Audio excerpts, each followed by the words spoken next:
Setting up the stream. Tweeting out the things. Boop. Boop. Yay! I'm excited. Hello! Hello! Welcome to the stream. So today we're gonna be streaming a game called Solstice, which is made by the people who made Cinders, which is the game we played last time, except this time I actually worked on this game, and you can see I'm like right there. It says my name, and I was there. I was there and I did things, oh my gosh. So, hello. Hey Cliff, hey Persona, hey Fen. Thank you for coming. Good to see you again too. So, as far as my history with this game goes, the only thing I got is that it was really, really, really, really fun to work on. And I've definitely read every single part of this script. I know like absolutely everything that can possibly happen in this game, except that when I read the scripts, I had no idea what choices would lead to which outcomes or how you got to any of the endings. So, this is gonna be a fun experience for me because I've never played a game where that I've worked on where I didn't know exactly what's gonna happen, so. Hey Cece. So, with that said, let's begin.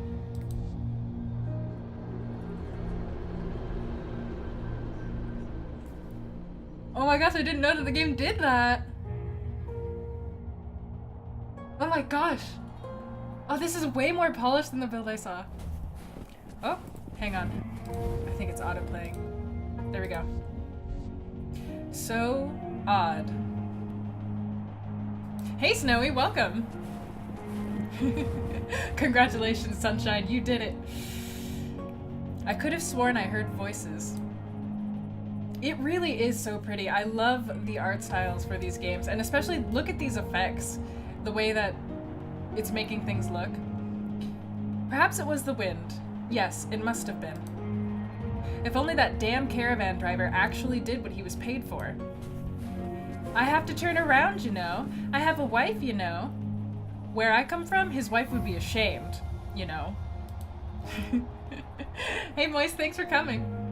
And the Chancellor, I wonder when she last did any actual field work. I bet she's lounging in that big warm chair of hers right now, on a thick, warm carpet. Bloody odds is it freezing, but I can't give up now. Human lives and our reputation are at stake. Besides, it should be right across this valley. Wait, there it is! The Jewel of the North. It's beautiful. I could have stared at the schematics all I wanted, and I still wouldn't have been able to imagine this. And like, look at those text effects too. This game is just so pretty. I have no idea how they did it. It makes you wonder what engine they used for this. Game Maker. I know that for a fact. That dome doesn't look familiar though. The others must have added it. No matter. I can't just stand here and stare. These pipes must be a part of the system. They're so warm. Maybe I could take a short break before I continue. Just for a brief moment. In the middle of a snowstorm. Oh, hello. Huh? I'm pretty sure I heard someone. Then maybe it's time to wake up? You're almost there. Nana Geed? Is that you? Am I dreaming? So it would seem. That would explain why I'm not freezing. And your clothes. No offense, Nana, but you're not exactly who I hope to see. Really now? And who precisely would you have preferred?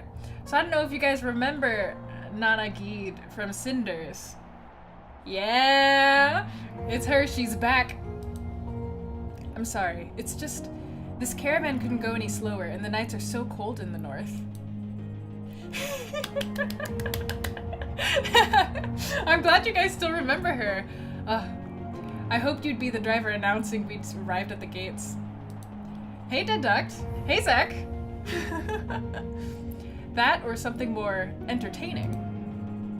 This isn't a sequel, but I believe it takes place in the same universe. I'm afraid this is not one of those dreams. That's alright. I'm glad to see you anyway. How are things back home? How should I know? I'm a figment of your imagination. So this is just a dream. How annoying, wonderful, or sad? So what do you guys think? Should we make Galen a sad person, a happy person, or an angry person? Reg Velvet, hello! Nice to see you. That's true, a lot happens in a week. What kind of person do you think we should make Galen? Full flirt mode? I'm pretty sure that he's related to Nanagid. Happy, happy. Happy. Everybody wants happy. We need an optimist in here. Okay. Optimist it is. We've had enough evil. How wonderful. Hey Snolf, welcome back. Oh, and hey Egg. If that's the case, all I should have to do is... I've got it. I wish that you knew the answer to my question. Yet I still don't know it. You are easily swayed by your own imagination. Broad vision and the courage to wish for more can pave the road to greatness. But only when they're accompanied by the will to act. Otherwise, they're nothing but illusions, turning dreamers into sleepers. Of course, don't flirt with your relatives. I mean, we can be a total flirt. I'm down with that. Thanks for the advice. Even though it's a bit cryptic, you seem very serious about all this. I'm simply concerned about my favorite pupil. Just remember that some mistakes are not worth making. Weren't you the one who taught me that I shouldn't be afraid to experiment with which route I choose to follow? Oh, we got a trophy! Just do what must be done and come back home. And keep your secrets safe. They likely sent someone as well. Now wake up! We do play as a boy. We play as a boy and a girl. Wake up, Doctor. Well, why have we stopped? Are we there?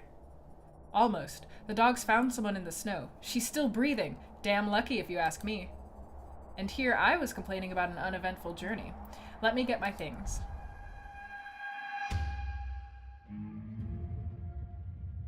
The arrival. Hey, Egg. I'm pretty good. I've had better days before, but it's the anniversary of Asuka, so I can't be that sad. We do play as two characters. Some interesting music. 10 days and 10 nights of shivering, of chattering teeth, of freezing my butt off. At long last, I had arrived. The city of ice, jewel of the north, smelled of wet dog, sweat, and tears. When the gates closed, the city became a winter fortress. No other caravan would arrive for the next 3 months. For better or worse, I'd spend these months with those who didn't leave for the winter, those with reasons to stay through the cold. Thanks, guys. The loneliness got to me fast. The doctor I replaced left 2 weeks before I came. I didn't even have a chance to speak with him. Oh, Fen! I'm glad! That makes me really happy. I think the stream's probably gonna cheer me up too, so... 10 minutes in and we're already talking about butts. I mean... Also, welcome, Giraffe. The loneliness got to me fast. The doctor I replaced left 2 weeks before I came. I didn't even have a chance to speak with him. My patient didn't make for good conversation either. She hadn't regained consciousness since we found her in the raging blizzard. Oh, this music is so good! Eventually, I decided to tour the city to see if its inhabitants were as interesting as I imagined them to be. The caravan pilot was my first choice, a strong, silent type. Not much of a conversationalist, but she had done her job well, so thanks were in order. Oh, she was strong and silent, but she's a girl! Oh, flip! Not gonna lie, I've been looking forward to another one of your streams. Oh! Sunshine, yay, that makes me so happy! Thanks! Or... You brought us here alive. Frozen, but alive. Who would have thought? Hey, Negapole! Oh, wow. Good luck, Cliff. That sounds like a fun time. I did a game jam once. We didn't finish our game, but the ideas behind it were really good. I don't know. The other one looked almost dead to me. Her? Oh, fortune's on her side. She'll be fine. Trust me, I'm a doctor. Thanks, but I'd rather not. I trust nobody, and I'd be a fool to change that. Oh, thank you, Ferris Bear. Hi, welcome. Oh, and why is that? Trust is a luxury we, living in the North, can't afford. Maybe it's different for you Southerners, but I make no exceptions. Trust no one? Not very social of you? A reasonable attitude? Or make an exception for me? We're flirting with every person we see, so make an exception for me. Look at me. I'm cute, handsome, smart, and I make a killer cucumber stew. What's there not to trust?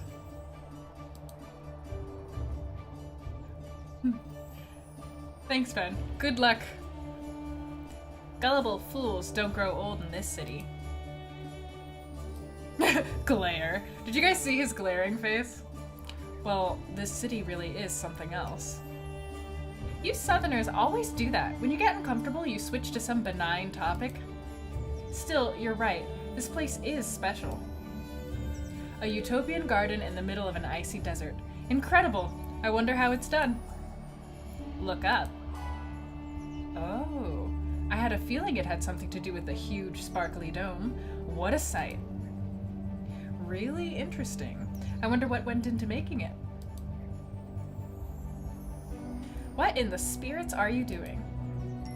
Just making some notes on it. It's a habit I picked up during my studies. And done. So in this game, you have a journal, and you can click whenever that button pops up, and it means that you've got new information. Because this is a mystery. This is a mystery, and we're trying to solve things. Which is where it gets really interesting when you consider that there are two protagonists that we play as. So, I'd be lying, Cara. I've actually been looking forward to your next stream. This chat is chill and you tend to keep super engaged with the chat too. It makes super oh, yay! I'm glad that you guys like the streams. That makes me really happy. You're 26, so only adult butts for me. I mean, adult butts. We're already collecting receipts. I love it. How can you people appreciate anything with your noses stuffed in your notepads? The real thing is right in front of you. We're gonna lose. I have no idea. I guess that unnerving humming sound comes from the dome too? You'll get used to it. Everybody does. That's how this place works. It makes you accept things. Really now? Is there a story in there you'd like to share with me? We'll spend the next 3 months locked away from the world, seeing the same faces each day. Don't worry, by the time winter season passes, you'll have heard more stories than you can handle. I can handle a lot. Tell me, am I right in thinking you're not originally from here? We're in a technological wonder raised in the middle of an icy desert. If there's anyone in the city who's actually from here, it's me.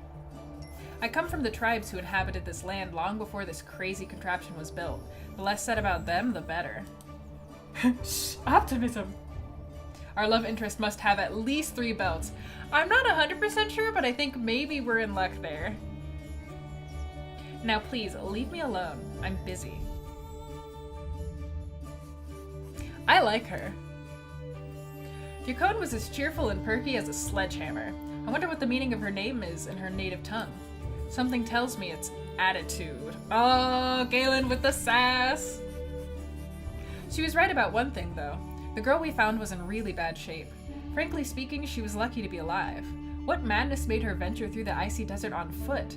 I'd have to ask when she woke up. Luckily for me, the next person I met was in a much better condition. Call me superficial if you'd like. Much better condition, eh?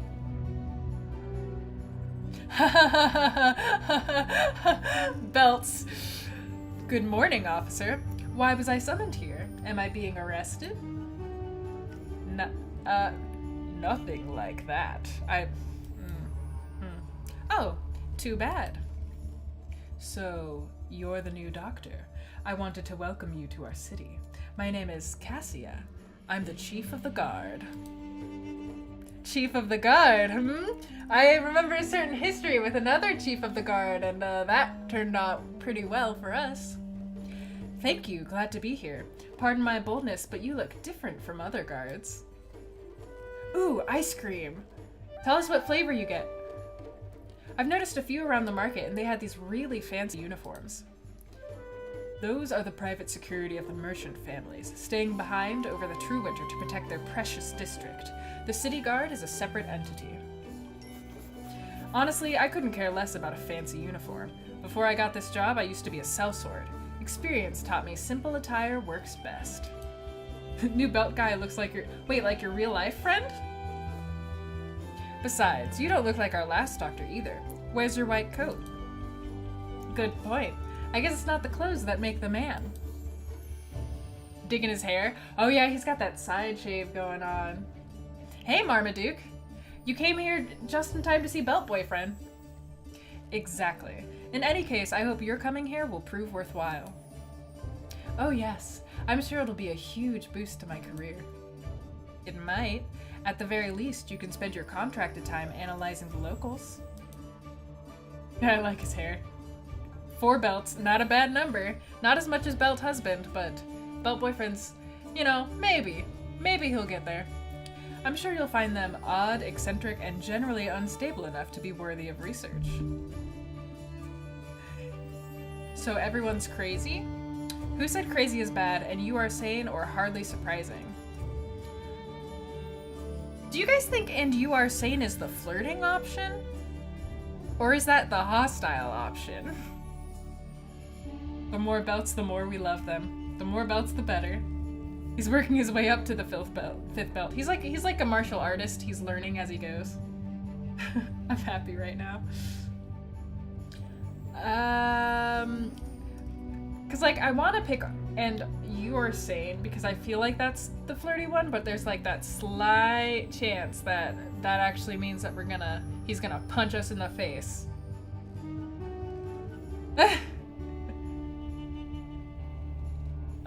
Nobody knows.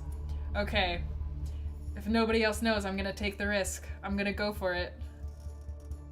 Okay, we're doing it.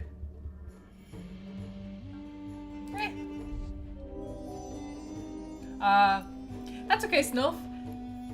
Go say hi to your brother. Have a good time. Save and then choose. Who said crazy is bad? Face punching would be the dude's kink. Well. Oh, yep, I broke it. Nice to be welcomed by the only sane person then, though you do seem suspiciously at ease here. Don't be fooled. I'm as crazy as the rest of them. I simply have the advantage of being armed. I can only hope I won't flip and join the party. Ha ha!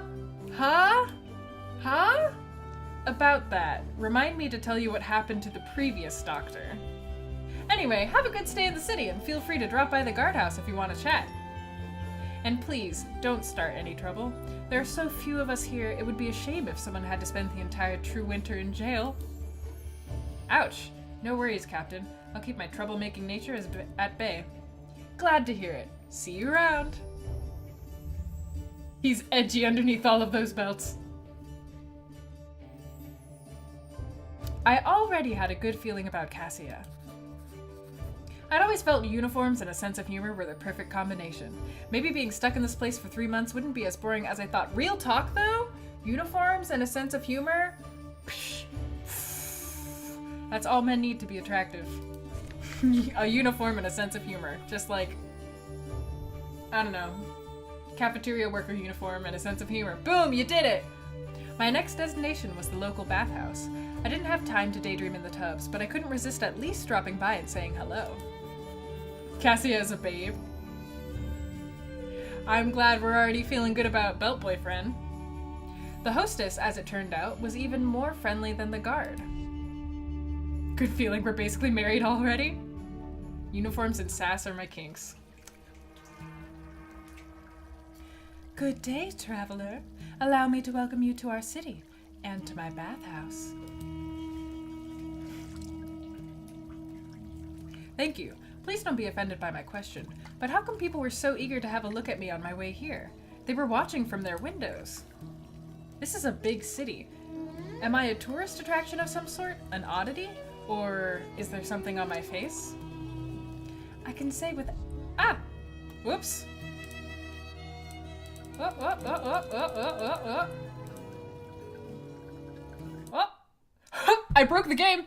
Guys, I broke the game. I broke it. Okay, no, it's okay. We're gonna fix this. It'll be fine. Trust me.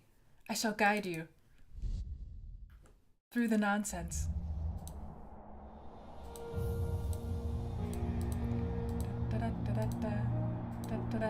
So how are you guys? There we go. There we go, I fixed it.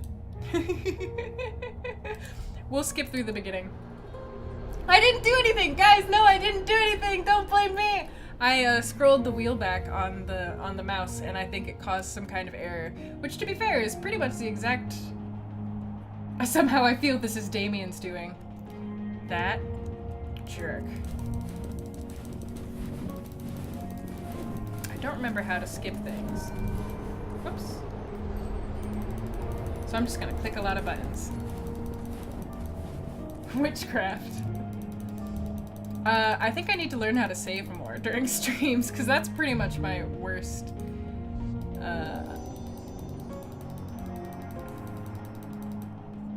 thing.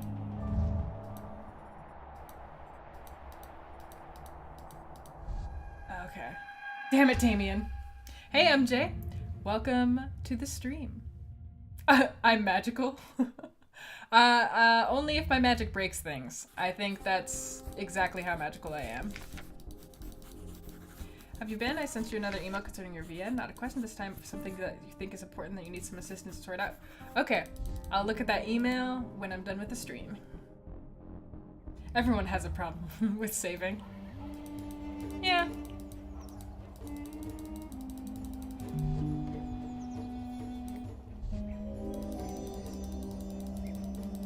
I like the music.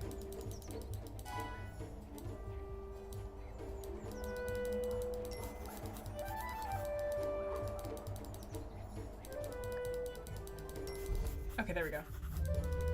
Now we just gotta get through Boyfriend. At least we get to see Belt Boyfriend again. But we play as both a boy and a girl, apparently to solve a mystery. Indeed.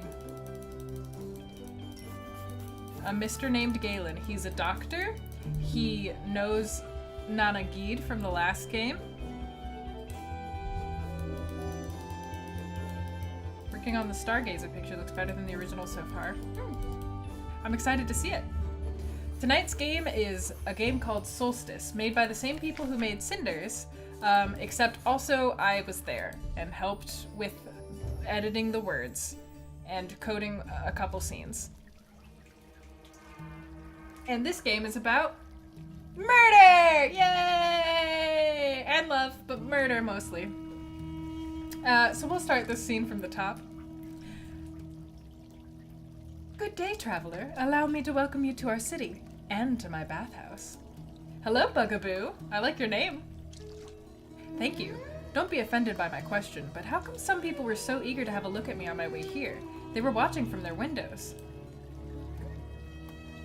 This is a big city. Am I a tourist attraction of some sort? An oddity? Or is there something on my face? You could say it's a killer love story. I can say with absolute confidence that there is nothing wrong with your appearance. It is very pleasing to the eye. And that's how you flirt, if you didn't know. And being in charge of the bathhouse, I have plenty of physical specimens for comparison. So, no, Galen, you're just hot. So you see people without makeup or clothes. That must be revealing. A little too revealing at times. I've always considered myself a bit of an expert on well-being and beauty. I know how to help people's true inner beauty shine. I like how everyone here has such a phonetically nice sounding username. I flirt like that, so I must be doing it right. Man, better than the way that I flirt, which is pretty much... That's my flirt. It works a total of 20% of the time. But there are moments when I see that some things get hidden for a reason, and should probably stay that way, for the benefit of us all. Like penises. She's talking about penises. So I'm an exceptionally handsome. And that's why people stare at me. Is that what you're saying? Can I have this lady's job? Oh, thank you for hosting, Bloody Lollipops. It isn't just that. The weather will cut this city off from the world for 3 months. Aren't you curious about the people you'll be stranded with? Visor Visual. Such interesting usernames. They're just as curious about you, especially as so few of us stayed for the dead season. And since you look so alluring. Seems reasonable to me. And you're right, I am curious. So what do I do now? Find my own window to observe people from? I'd be glad to formally introduce you to everyone here if you'd like. Oh, a formal introduction. I prefer personal to formal. Hello, the cat guy. Welcome to the chat and the stream. I prefer to speak freely with people without hiding behind archaic rules. You should come to the bathhouse more often then. This is the place where people relax and speak their minds. What's the girlfriend equivalent to belts? Petticoats? Necklaces? Bracelets? I don't know. Boob freckles.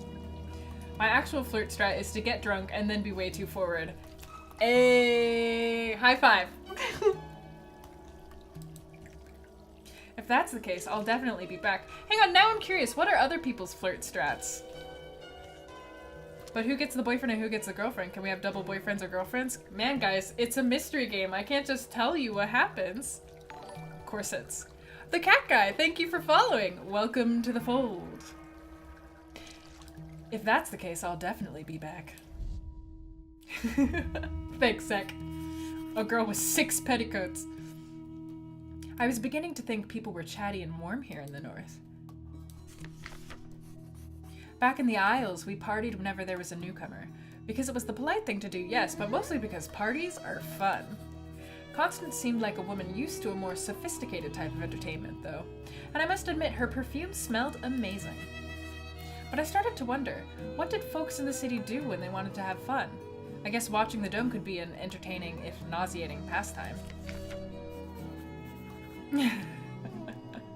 Thanks, MJ. And there was always talking to other people. At least, that's what I thought until I met Sem. Not the most social fellow. He was also a dog person. Going alright? Weird week? Don't know how to flirt? So, these are the kennels? I don't really know what I was expecting. My flirt strat, tell them that I like something very specific and hope they like that thing too. Then try to strike up a conversation. Hey, Connor.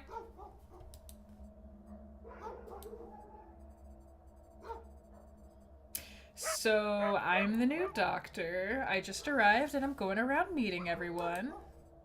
In truth, if Constance hasn't told me about this place, I'd probably never have found it. I value my privacy. So, what do you do around here? I handle the dogs.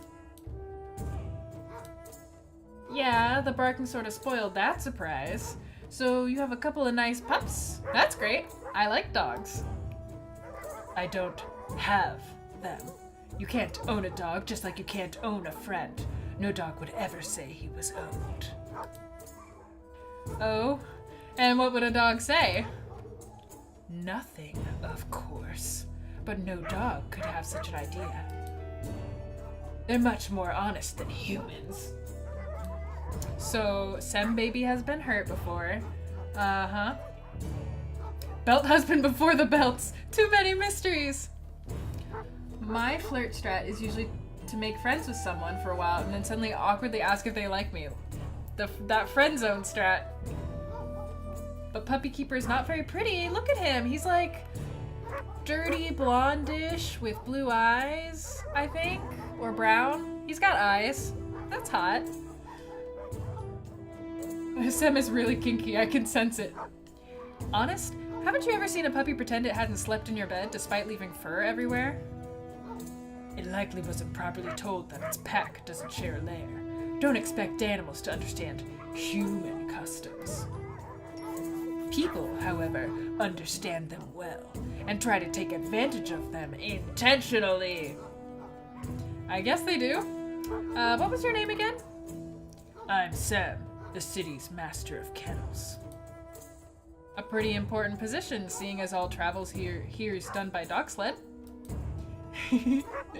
Eyes are a plus. Oh, pet your cat for me, MJ. My flirt strat with men, laugh a lot, joke around. Flirt strat with women, question marks. I have no idea how I'd ever hit on a woman. Because most things that you do with women when you're a girl already look like vaguely flirty, so I guess you just have to be extremely, like, you couldn't just be like, I really love your dress and you're so cute. You'd have to be like this. You'd have to go up to them and be like, hey, you feeling this? You want a date? And it wouldn't work. I do what I'm good at. Well then, you understand dogs are nice meeting you. Let's try to befriend him. He seems like he needs some help in life. Like some humans. You sure have the right job. Why do you know so much about dogs? What do you mean? I just listen to them. I can hear them right now, but it's still just barking to me. Where'd you learn to understand them so well? It's not a matter of place. You can learn to communicate with dogs anywhere. Right. The dogs are getting restless. You should be on your way. Good day, Doctor. Okay, so he doesn't like us. You flirt with women and you talk, then you be direct if they aren't straight. I've always gotten along better with girls than guys, so I date girls more often in the end. Flirting with girls as a girl is the hardest challenge. Hello, Thunderbird. He's so extra. So diverse and full of life. Yes, the atmosphere of this new city was already starting to sink in. Everyone back home thought I was insane for coming to a place where the water is frozen and people wear ridiculous amounts of clothing all the time. If only they knew. I was still exhausted after the journey, so the final introductions had to wait until the next day. My quarters were surprisingly comfortable, even inviting. Apparently, the previous doctor had been somewhat demanding. I asked Cassia if he was the only official around, and if all the powerful merchants I heard so much about had already left the city. He merely smiled and told me to expect a guest early in the morning. And some guest it was. MJ, put your cat on your lap. It's okay.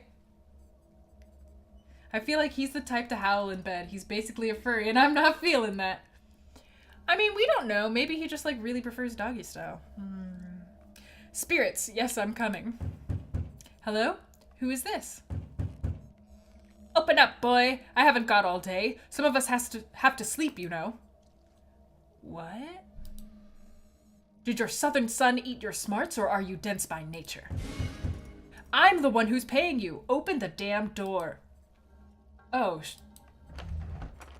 hello there, sir. Madness. Do they let infants cure people now? Well, what is it, kid? You can speak, can't you? What a charming man. Still, he is my boss. What do you guys think? Should we be nice to our boss, or should we punch him in the face?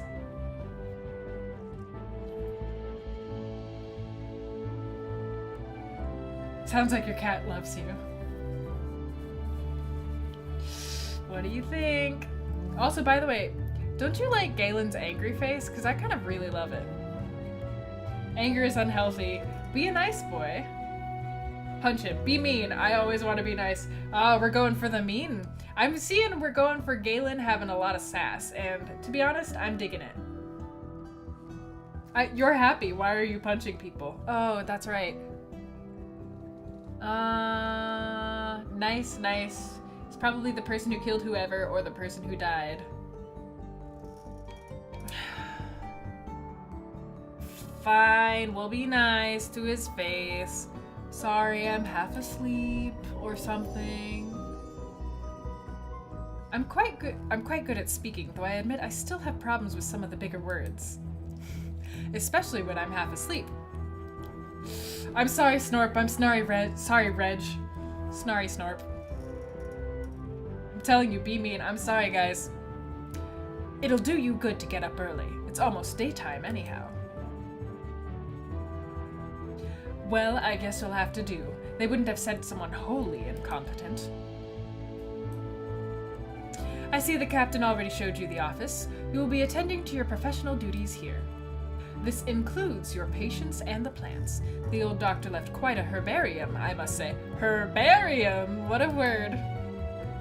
Nice boys always come out on top. Nice is the way, okay? It would be a pity to see it wither because you lack the discipline to care for it.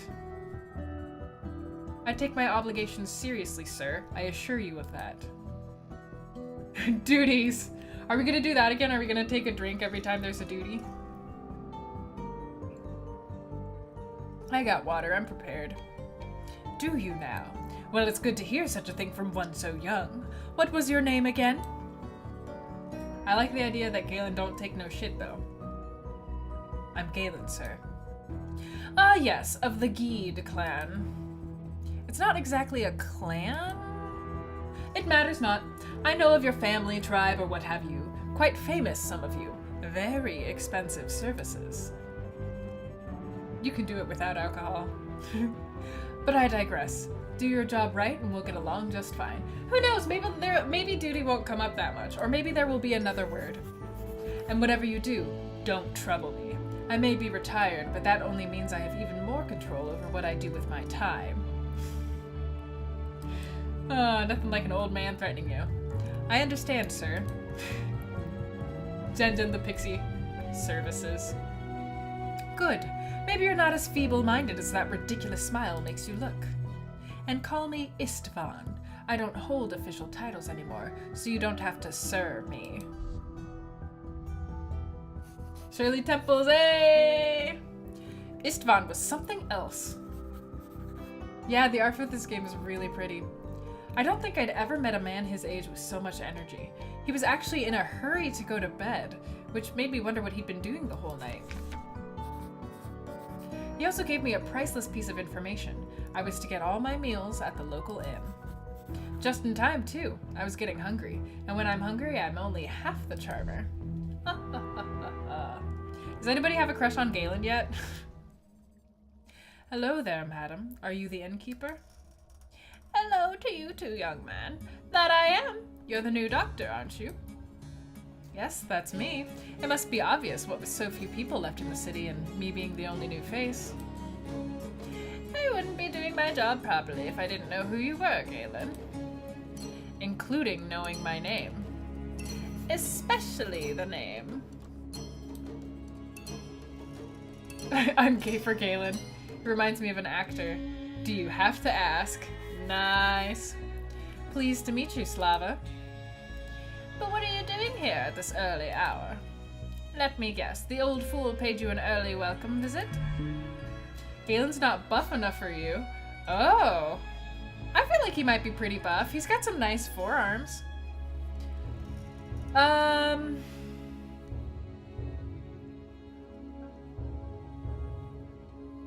Nervously drinks water, not sure what to answer.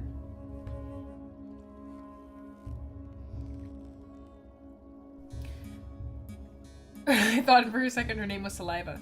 Okay, I don't like I wake up early anyway because I feel like that's too passive.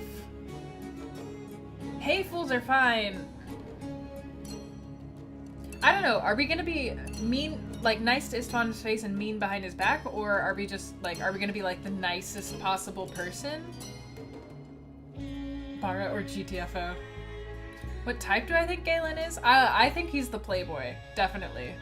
Like, he's the playboy who in a Japanese visual novel has a fan club of girls who follows him around, and other people, you know, get upset because he's so flirty with everybody. They're like, you don't really love me. Hey, fools are fine. Be incredibly chill all the time. Okay. Chill we go. I consider myself quite foolish as well, so understanding unusual behavior comes naturally to me. Nice guys finished last, talk shit. Talk shit, get hit, Connor. You forgot the other half of the saying. We can welcome yet another fool into the city then. Boy, you remind me of my younger days, when I was just as easygoing as you are now. Sometimes I miss those days, but knowing how they ended makes me hate them, too. It's easy to call yourself a fool in front of others. After all, people expect nothing of a fool. That is, until they do. It sounds like I've struck a painful memory. I was just being silly. It's all right, Galen. Just be careful when dealing with people here. Pretending to be a fool will only shield you for so long. That includes dealing with Istvan. So basically Jared from Asagao?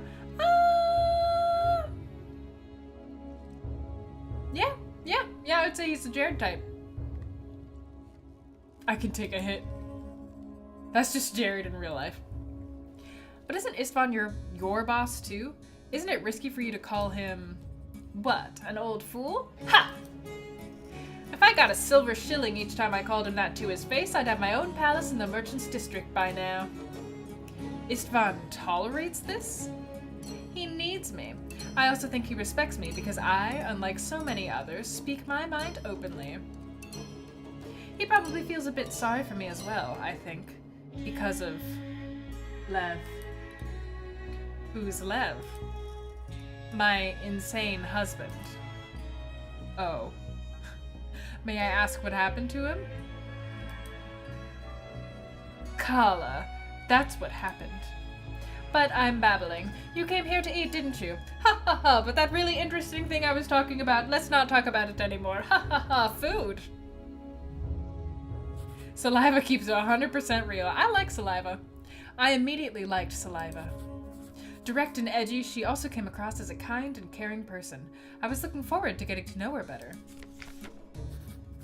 But also, in that moment, my curiosity about Saliva's husband awoke. For almost a week, I barely got a glance of him. I began to imagine him as some sort of lunatic, with inhuman attributes that got weirder each time I thought about him. Sounds like someone had a cheating husband. By the time he came to me, I half expected him to have a tail, horns, and to smell of sulfur. The funniest thing about Lev is that he didn't disappoint me. When he appeared at my doorstep, everything about him proved Saliva was right. I really like Saliva. Her. I'll be right with you. I just need to water these atropa. Man, what happened to you? Did someone beat you up? Someone! If one's an utter fool, can you honestly call him someone? Who did this? They wanted Kala glory over my dead body. Kala, what? Listen, you're safe now. Let me check your wounds. You have bruises. Ha! But a head with no skin can get no bruises. Let them dry with the hollow guardian. Come, look in my empty eye sockets. Dark within, hordes hiding the light. I asked if that was Kala. The cuts and bruises are going to hurt. They'll heal soon enough, but your collarbone might be fractured. I'm afraid you could have a mild concussion. Might not even be that mild. Lie down and let me get the medicine. No, it's calling to me. Release the pain and be gone. What? You can't leave. You shouldn't be walking in your condition. You want to command he who will command Kala? Release the pain. You want me to relieve you of pain? You need help. Tell me exactly what occurred today and hide nothing so I can treat you properly. I have to go now. Wait. You need to stay because of Kala or the pain? I feel like we could play a very dangerous drinking game with Kala. I'm gonna say he needs to stay because of Kala. Cece, I don't think this guy is supposed to make sense. He's crazy. How do you expect to get to this Kala when you're in such terrible shape? Let me help you with that. I promise you'll heal fast, and then I'll help you in your pursuit, however you want. No! Skeleton's wreath, no! You don't want me to help you. Why? An unforgiving mistress she is. She gave me clues. The road, and then she closed the door and I can't walk. But Kala is most important, and nothing will stop me. I can stand out in history. I can go. I have to go. Do what he says, follow this man to the ends of the earth and be his pupil. Connor. Wait, drink this. It'll at least take care of the pain and stop any possible infections. Drink. You'll heal faster. And please take it easy. Just go slow. Drink. Very good. Okay.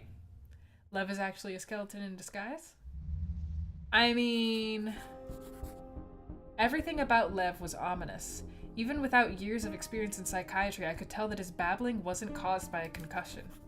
Who could imagine what happened later that night? Over the next week, I followed the monotonous pace of the city and gladly accepted the routine it offered, but gradually the novelty started to wear off. That was sensual. My patient remained in quite a bad state. I had to use all my skills to accelerate her healing process. She was no longer comatose, but still spent most of her time asleep. Too weak to speak, she gave me only her name. Yani. I was starting to fear that things would become dull much too quickly for my tastes, until early one morning, my patient and I could finally talk. Look, Cara, when you see a man like this, you gotta learn more. Connor, I'm a little concerned about your taste in men. Ruh-roh, Raggy. Why all the Scooby-Doo references? This game is like journal entries, like Dracula, sorta. I think it has journal entries. I'm impressed. You seem to have recuperated completely. I'm happy to say my work here is done. I'm glad to hear that, Doctor. I'm very eager to get back to normal life. You should check your head, though. An attempt to get to the city on foot is close to suicidal, even in the summer. Whatever made you try something so dangerous must have been very important. I would be lying if I said I'm not curious. Nice to know someone finds me interesting. You almost died to get here. If that's not interesting, I don't know what is. Ah, you like Yani!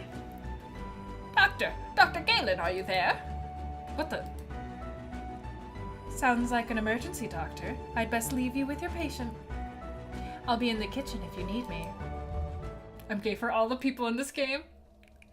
Okay, we'll talk later. I don't think I'll be getting much out of you, though.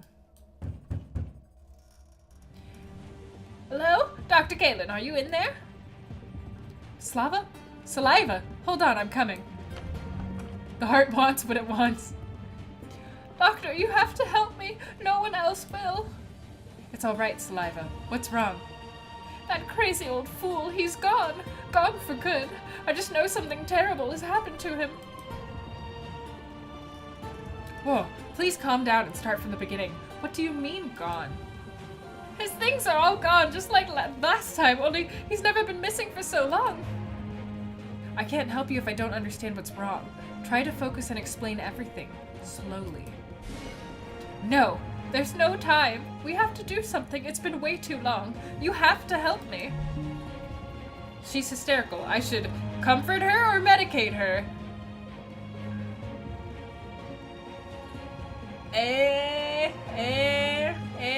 I'm going with the first person who speaks. I have to say, though, I would prefer comfort. Thank you so much, Snowy. Jen, you were close. Saliva, I'm here for you. I can see something bad has happened, but that's about all I understand.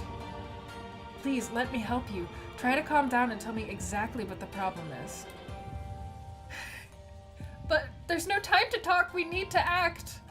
Those are your nerves talking. Take a deep breath and think. You came to tell me something, didn't you? You're right. I'm not making any sense, am I? It's perfectly fine. You're obviously very upset. Oh, gods. I need your help, Doctor. It's about Lev. Is he sick? No, I mean, apart from his usual condition. But I don't know where he is. He's missing, Doctor. I haven't seen him in 10 days. He's never been gone so long before. What do you mean, before? This isn't the first time he's gone missing? No. Does it happen? Does it happen often? From time to time, because of Cara, you know. It's his obsession. Once every couple of weeks he'll vanish, but he always comes back after a few days. It's always the same story afterwards. When I ask him where he was, all he says is that he went on a secret expedition. And that he's getting closer. Closer? Closer to what? Kala. The cursed thing. You'll have to help me with this. I'm still new here. Kala. Lev used that word a lot. It's some kind of treasure, yes? For some, perhaps. For him, it's everything. It's pure evil, that thing. It ate at him until there was nothing left but a shadow of the man he used to be. Ooh. Tell me what flavor ice cream you get. I see. Very traumatic for you. Saliva, it sounds like you should be talking to the guards, not to me. Even if I felt confident enough to begin treatment of a patient suffering from mania, which I don't, I would first have to be able to talk to him. What degree did he get to become a detective doctor? The degree of the island land of chill. You know, man, when there's not much that you should be worrying about, everything is chill and your brain's all like chill and people's bodies just boom, heal themselves. Kala, eh? Sounds like a cult, and my motto is, if there's a cult, there's some free Kool-Aid, always join cults. Everybody, never listen to Connor. And since he's missing, I don't want you to treat him, Doctor. I want you to figure out what happened to him. What now? I'm sorry, but this really is a business for the city guard. Cassia? Huh. He won't help. What? But why? He knows my husband too well, Doctor. Don't tell me to wait until... He'll tell me to wait until Lev comes back, like he always does. Galen is a doctor, not a psychiatrist. I'm a doctor, not a psychiatrist. I can't say I don't understand, but that doesn't give the captain of the guard the right to simply ignore that a person is missing. Doesn't give him the right? Dear Doctor, you obviously don't know him well. But did you try talking to him before coming to me? I didn't, because I know exactly what he'll say. I came to you first. Do you understand now? Everyone knows Lev is a crazy old man lost inside his own broken mind. They don't treat him the way they treat normal people. Even the guard. I see. So it's better to ask the outsider. The doctor. You vowed to help others, didn't you? Manipulative. Within the scope of my skills, yes. I'm afraid this goes beyond my reach, Saliva. Her distraught face is so upset. It like makes me feel genuinely sad. Truth bomb just got dropped. But I can try speaking with the captain of the guard and making him listen. Hey, MJ. We met a crazy man and he's gone missing. That won't help, I told you. Oh, Doctor, you must promise me you'll look for him. Only you can find him. How should we help her, guys? I'm leaving this one up to you. Talk to the guard? Go together to talk to the guard? Or look for him yourself?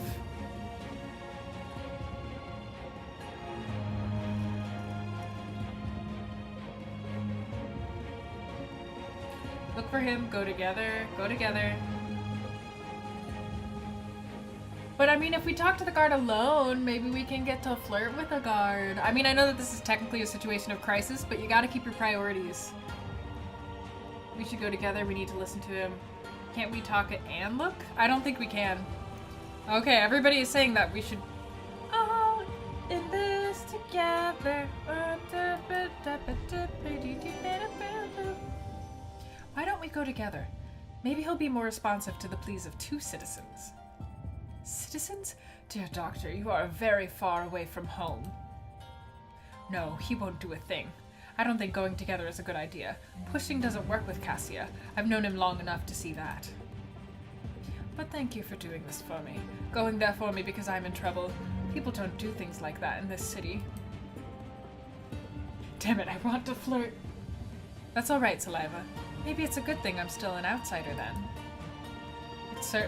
It certainly is. Fades into the distance. Goodbye, Doctor. I was a ghost the whole time.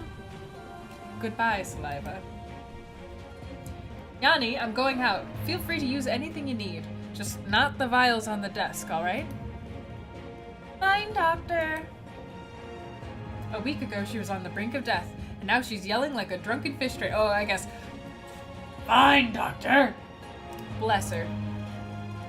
Let's hope poor Lev is in equally good condition. We're all stuck together. Why did she moonwalk out of the room? Hello, Captain. Dr. Galen, hello. Has true winter already gotten into you? Excuse me? That's an expression we use here when the silent season comes. Being cut off from the world, surrounded by deadly blizzards, makes some people uncomfortable. She's 100% gonna touch the vials. It's okay, MJ. Refresh. Especially if it's their first time.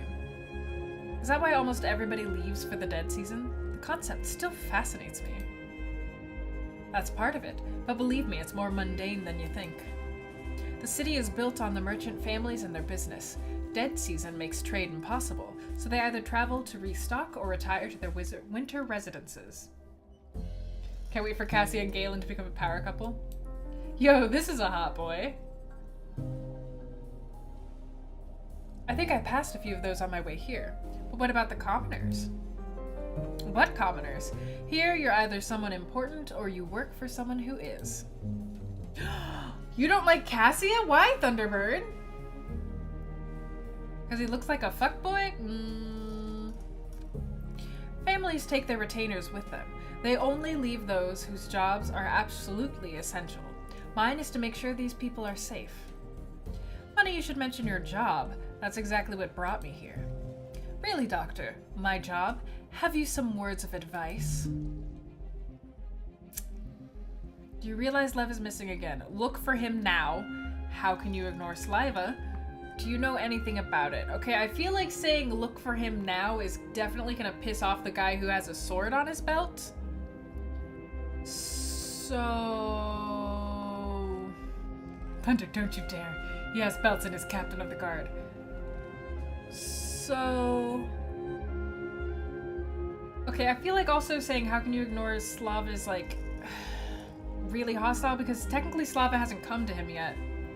Be a nice boy, be chill. Do you know anything about it? Everybody wants Galen to be a chill boy. Maybe being yelled at is his kink. Marmaduke. I just spoke with Slava the Innkeeper. She was upset, even hysterical, because her husband's disappeared again. Slava? Hysterical? That's odd. Has she told you it's happened before? She did, but she also said he's been gone much longer than usual.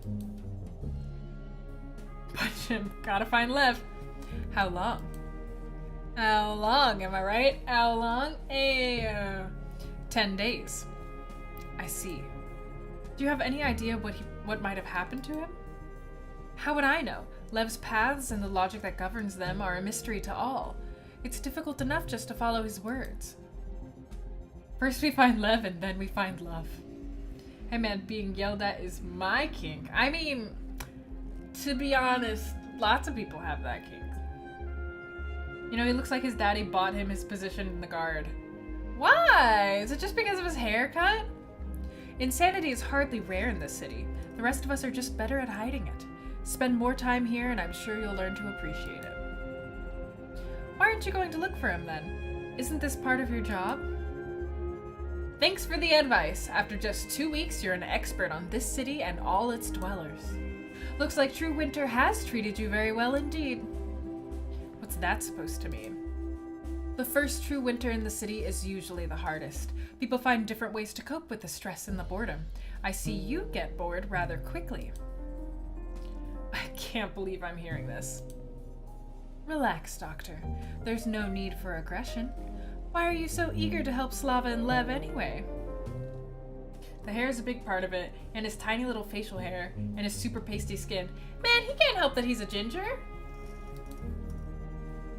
Let me guess. You're fresh out of the academy, or whatever they call the place you studied at, and you can't wait to change the world for the better. Is this how you always talk, or am I getting a special welcome package? Calm, good doctor. When people find themselves with too much spare time on their hands, good conversational skills become a necessity. And how about helping a woman whose husband is missing? Did you ever get to meet Lev? Yes. He came to me one evening. I treated him. Then you must have realized he was suffering from a severe condition, an obsession. Kala, yes, Slava told me. Did she also tell you why they came to the city? Before he became the empty shell he is now, Lev used to be a scholar, an archaeologist. They came here looking for treasure, the treasure, found only disappointment and poverty. Slava did fairly well, but Lev lost himself forever. Or maybe he found a new path, one much more solitary. Who knows? That hair can look good on certain people. Guard Boy is not one of them. Thunderbird, I'm surprised. You were definitely one of the people telling us to go after Damien, and I feel like Cassia is part of Damien's mold. So his mania is chronic. Is that why you refused to look for him? You thought him a lost cause? No, I refused for 2 reasons. 1, I never believed Lev was in any danger, and assumed he would turn up on his own each time. Lev is literally the old guy from the 4th Indiana Jones movie. 2, I was always convinced that if she truly wanted to, Slava could find her husband with no trouble. So you're saying there's no danger and Slava knows where Lev is? Quite the opposite, Doctor. I'm sorry, you've lost me there. You did say Slava was hysterical when she came to you? Yes, it took me a while to talk her down. That's unlike her. When she came to inform me about Lev's disappearances in the past, she was calm. Maybe she was hiding her fear? No, Doctor. I've known her for a few years, and I can tell you she has no need to play tough or hide her emotions in front of others. Quite the contrary.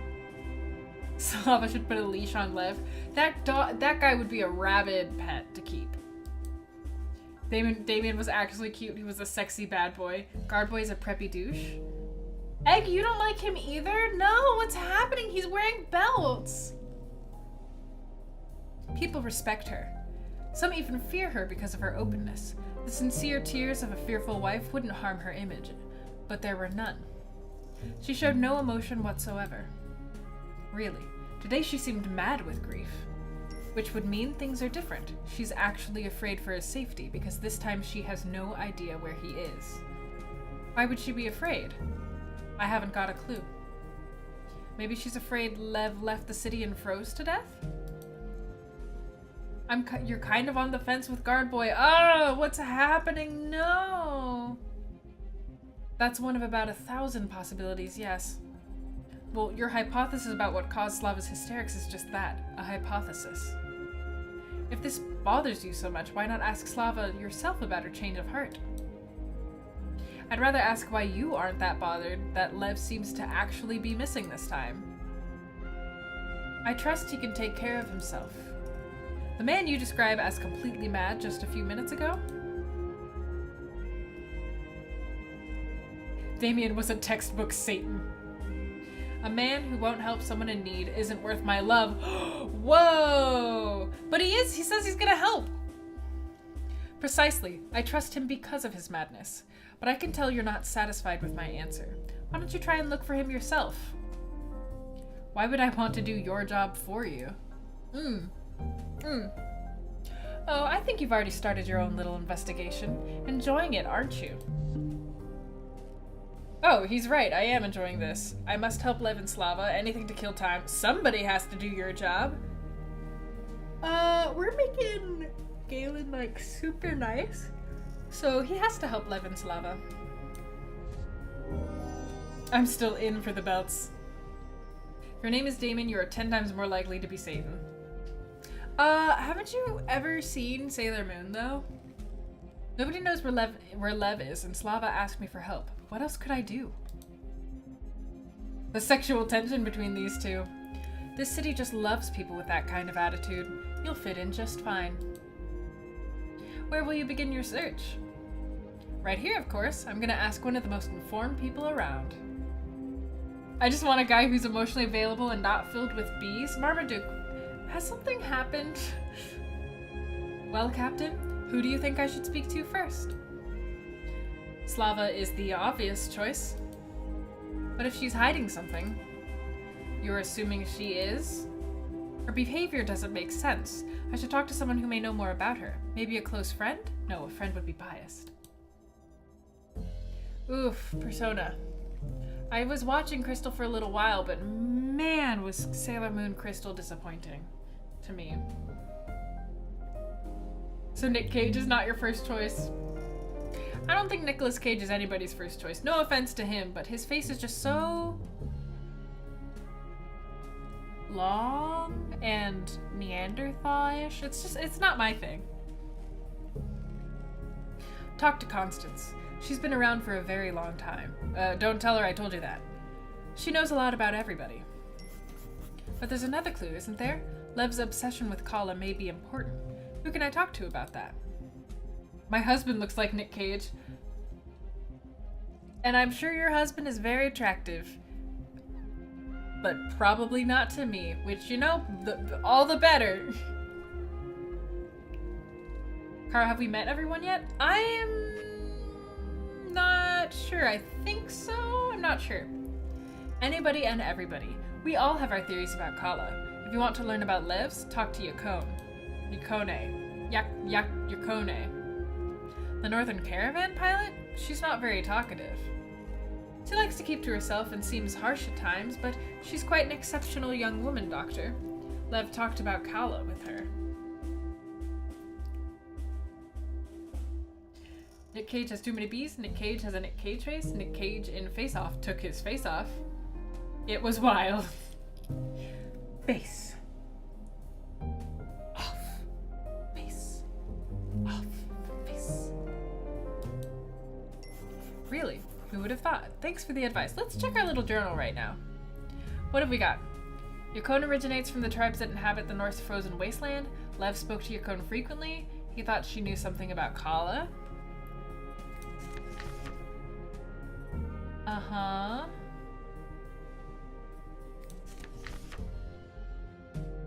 Sam is a bit of a hermit and prefers dogs to people. Constance has spent many years in the city and is very well informed. Slava blames Lev's obsession with Kala for his disappearance. Okay, it seems like we're missing one person at least. And there's stuff about the city too. Okay. Face Off was such a trip.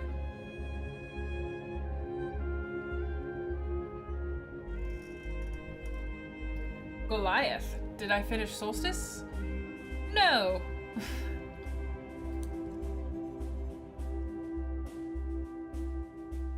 Unless you meant Cinders. I did finish the playthrough of Cinders. No problem. Good luck, Doctor. Thank you, Captain. Please, call me Cassia. Everyone does. Oh, we're on a first-name basis with Belt Boyfriend, who many of you guys people feel we should not date, if I understand. Like, at first, everybody was on board with him, and now everybody's like, I don't know, he seems kind of douchey. Twitch game title says you're playing Solstice right now. I am playing. This is indeed Solstice. This is it. Alright, Cassia, call me Galen. This will be interesting. Ooh, who should we talk to? Constance, the Keeper of the Baths, or Yukone, the Caravan Pilot? So basically, do we want to follow the lead on Kala, or do we want to follow the lead on Slava? He's about to impale us with his literal and hopefully metaphorical sword. There are no other decent guys in this town. Guard Boy seems to be divisive. Okay, so Constance, Yukone. The only other one that might be okay is Dogkeeper. I mean, those are the only two men, aside from like the old guy who I don't think he... Okay, so people seem to be leaning towards Constance, even though Yukone is bae. Sorry about that, Goliath. Sorry to disappoint you. So, Constance, Keeper of the Baths. Let's go. What this Solstice is... I apologize then. What this Solstice is a visual novel murder mystery in which you play as two different people. And also you can date and bang people, so that's fun. Dr. Galen, what a pleasant surprise. So formal. Haven't I asked you to call me by my name? I told you I prefer to call you Doctor. Adds an air of dignity to any name, don't you agree? Do I agree? I put people before titles, or titles are stupid. I put people before titles. I'm humanitarian or something. Date and bang, my favorite. I've always had trouble understanding why some people enjoy having odd-sounding titles. If their purpose is to make a person more respectable, does that mean they deserve less respect without them? Constance's second best girl. I see your point. However, it's also a matter of enjoyment. Some people have a taste for all things exquisite and extraordinary. We would need to bang Constance? Wow, you guys are all for Constance. I'm pretty sure we don't know anything about her. They collect beautiful items as others amass wealth. Titles can be lovely trinkets. But I digress. Is this a visit of courtesy or of business? Both. I was hoping to ask you about something. She wants his D. Ah, no doubt the rumors of my fabled knowledge have reached your ears. You could say that. I'm still an outsider, so I depend on what others tell me. Something disturbing happened today. That's all I need. I'm easy. I mean, her looks are certainly one of the most striking things about her. Disturbing, you say? How ominous. Yes. Slava's husband, Lev, is missing. Lev is missing? I'm afraid he is. That's the disturbing news? Yes? My dear doctor, that's hardly disturbing. It's already been a month since his last appearance. Her eye makeup is pretty intense. She almost looks like one of those people who's wearing, like, fake contacts. I mean, she's no Lev. Connor, put your pants back on. It would be disturbing to see him strolling around the market or chatting happily with the guards. But disappearing? No, that's simply something he does. Her knee is untrustworthy. Her belly button looks like a raisin. It looks like a little diamond. So I've been told. But this time he's been gone for 10 days, and his wife is really frightened. Slava is afraid for her dear husband? Is that strange? It might not be strange for a normal couple, but it's unusual for her. Their marriage isn't doing well? Huh! That's an understatement. Their marriage is practically a fiction. It's been like that for years.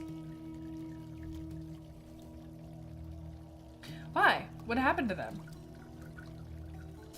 Lev broke down. It's hard to keep love alive when someone changes so drastically. I've already heard Lev became obsessed with some treasure he failed to find. 10 days? What's 10 days? Yes, that was the beginning. But they came here searching for Kala together, Slava and him. She endured their failure, while he collapsed under its weight. Endured? You're referring to how she managed to open the inn. Let me explain how the city works, Doctor. One cannot simply do something because she wants to, even if she's rich, and Slava certainly wasn't. Her looks and, her looks? Yeah? Yeah, is that what it is?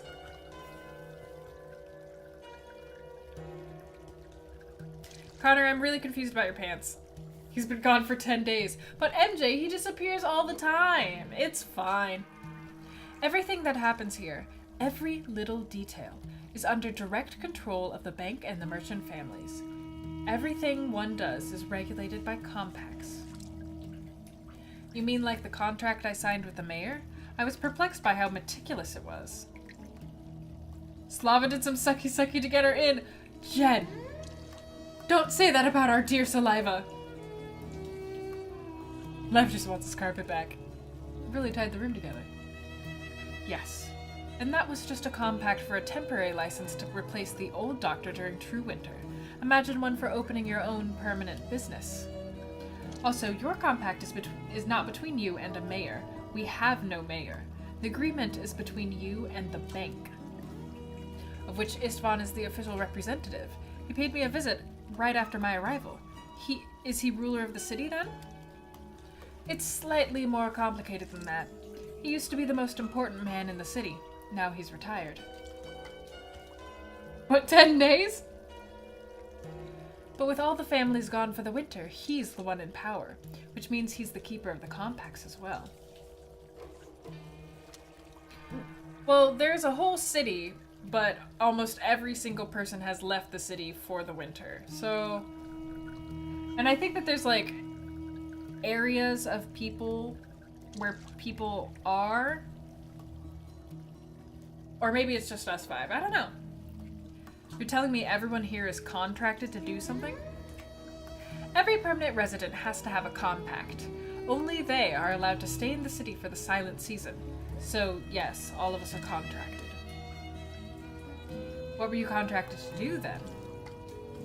You are treading on unknown territory, so I'll just pretend I didn't hear that, Doctor.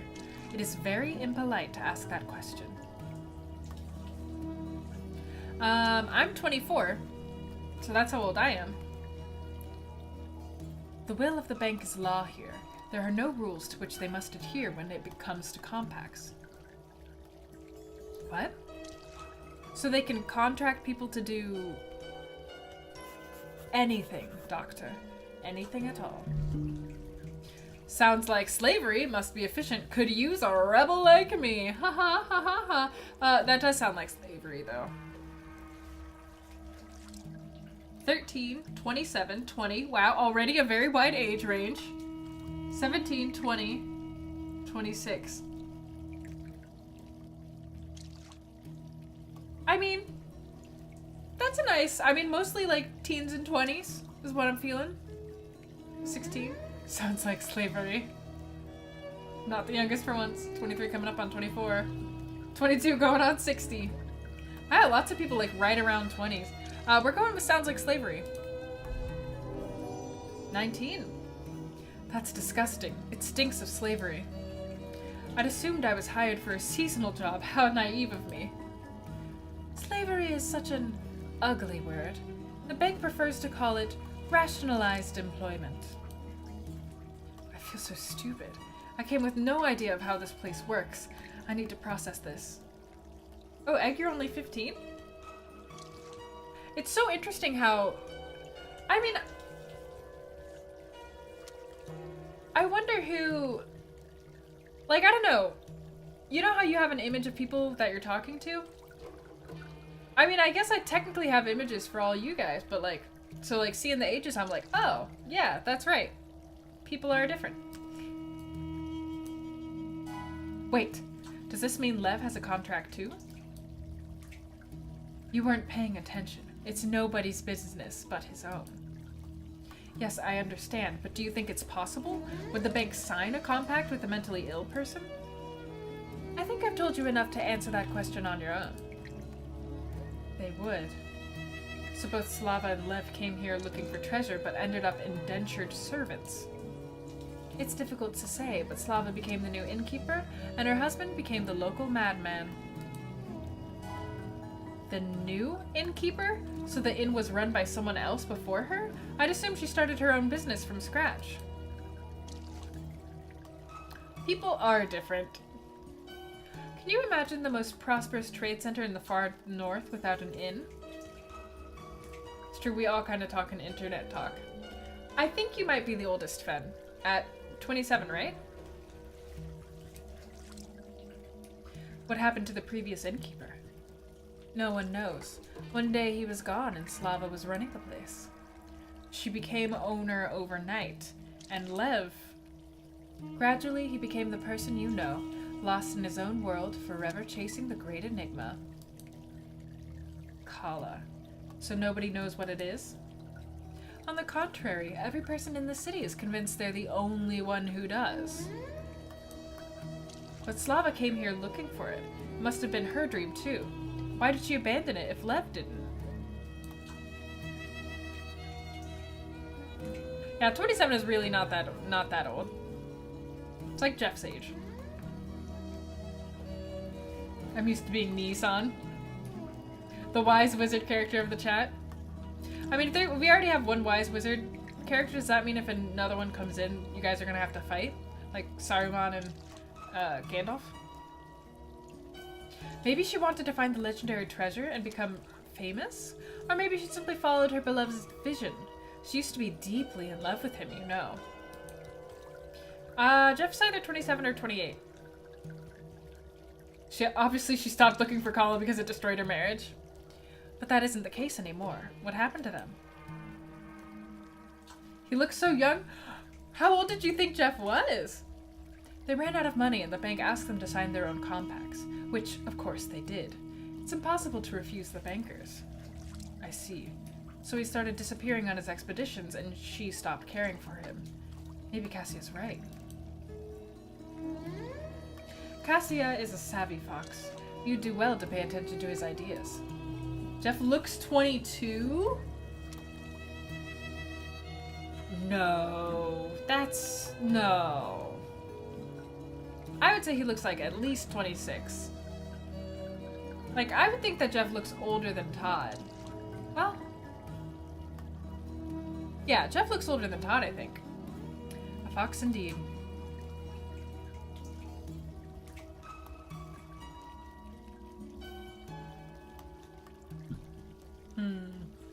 Well, I'm curious, what age did you guys think I was?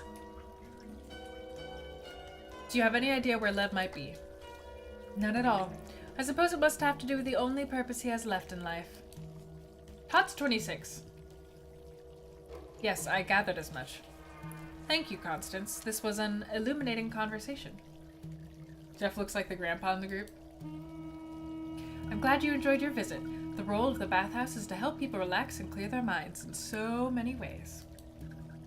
I look early 20s? 24. Mid-20s, early 20s. Hey! Conversation is one of them. No response. Eh. Oh.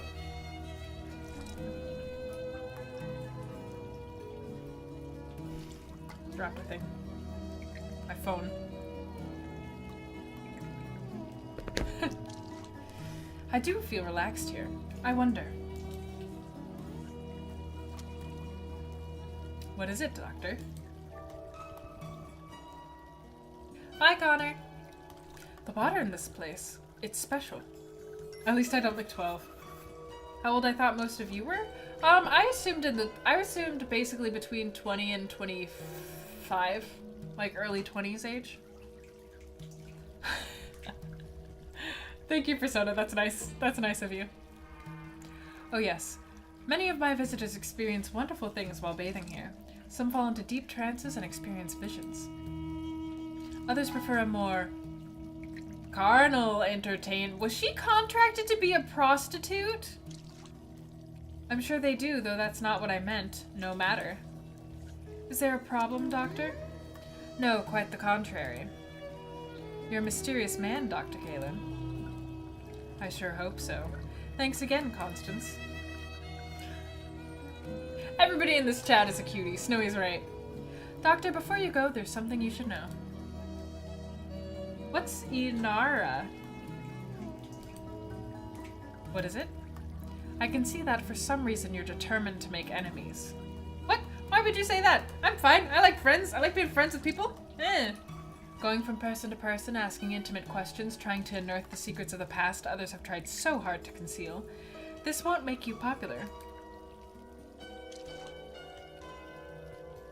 But I can tell cautionary remarks won't stop you, so I will give you advice instead. If you want to know more about Slava and Lev's relationship, break the rules and ask her about the compacts they signed with Istvan. Oh, from Firefly. I can see you won't elaborate on that. Goodbye, dear Doctor. Please, feel free to visit me anytime. So, do you guys think that Slava's killing her husband? Like, do you think she's attacking her husband? I want to know whether you guys think that she's evil.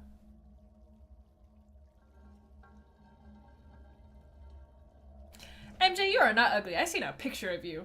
Don't even. No. You don't think she's evil? I tweeted at you. Okay, I will check it. Probably not at the moment. Slava looks like a villain character. Perhaps. She looks like an old woman. She seems odd. If she's a ghost, she might want him to join her. Slava's a perfect angel lady and also my grandma. And Cece comes in with, we don't have enough information. Maybe she killed him on accident. Live and let live, man. Dr. Galen, I'm so glad to see you again. Do you have any news about Lev? I got some information, yeah. I've also heard some things that were apparently public knowledge that you forgot to mention. What do you mean? You haven't been honest with me, Slava. We need to be open about this. Oh, how to approach this?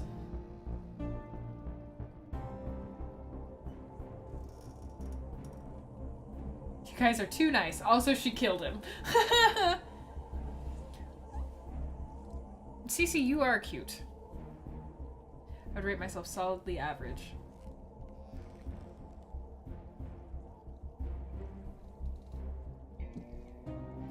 She speaks her mind, so you speak yours? That's very compelling.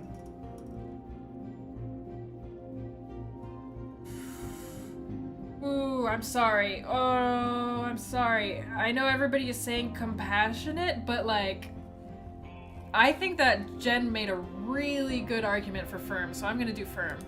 We gotta talk to her like she talks to us. How can you expect me to help you when you insist on keeping me in the dark? If I'm to continue this investigation, don't you think I deserve to know what others already seem to know? It's only fair. I seen a picture of you, Cece. Save. Alright, save. Huh.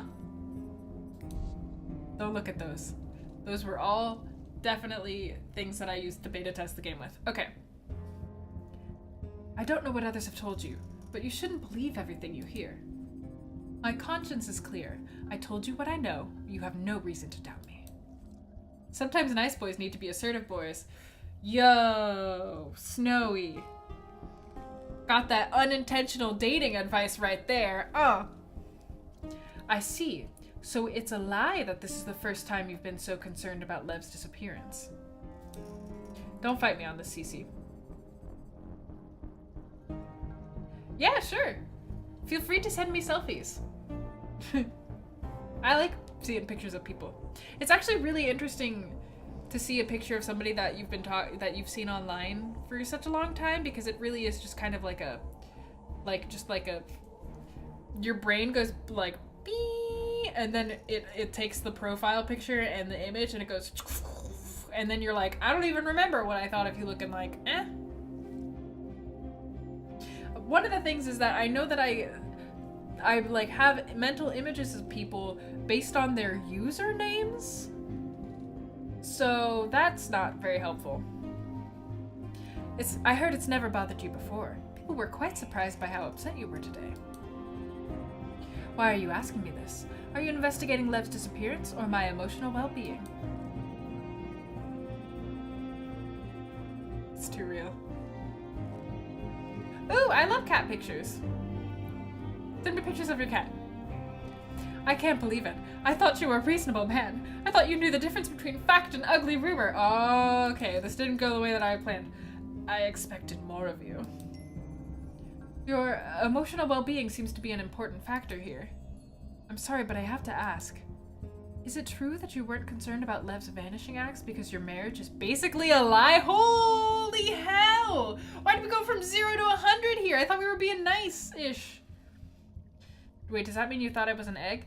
I kind of think of an egg with, like, cool sunglasses shades. I make mental assumptions of what people look like based on chat names and name color. I think that's fair. Because your name starts with Fen and is green, I think of a tree in a forest, like an evergreen, like a pine tree in a forest. Also, hi Jared.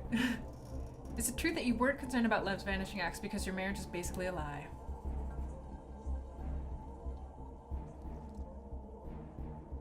Or was it because you knew where he was? You're right. There's no use in hiding it. Our marriage is over. It's been over for years. He isn't the man I fell in love with anymore. He's empty now. There's nothing left in him but this madness, his insane hunt and the pain it causes. I know your past, Slava. You came here with Lev for the very thing that caused his madness. You both wanted to find the treasure. You don't have to be afraid of me. I can imagine how hard it must have been for you watching Lev break, seeing him slowly unravel. Load persona? Your username is purple. I imagine a character in the artwork of Persona, like in a black suit, in some kind of like swanky jazz cafe, and they got a beret on their head, and they got like blonde curly hair and purple eyes. That was very specific. I apologize. You have no idea.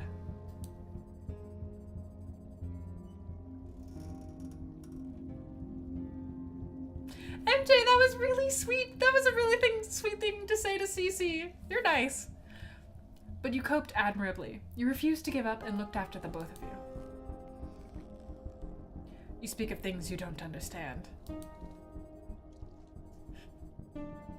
Then help me understand. There's something else to it, right? One needs a compact to stay in the city, so you signed one. With Istvan. How do you... It wasn't very difficult to find out, to be honest. What was the compact about? What did Istvan make you do, Slava? You're getting too deep into these things. Newcomer! Nobody wants to talk about their compact, haven't you heard? Apparently I'm great at digging. I had no idea I had it in me. You can either tell me in your own words now, or wait until I find out from someone else. It'll happen sooner or later. I guess you're right. All right, I had to make a tough bargain with Istvan. He was still the head of the bank then, the all-powerful ruler who could do as he pleased.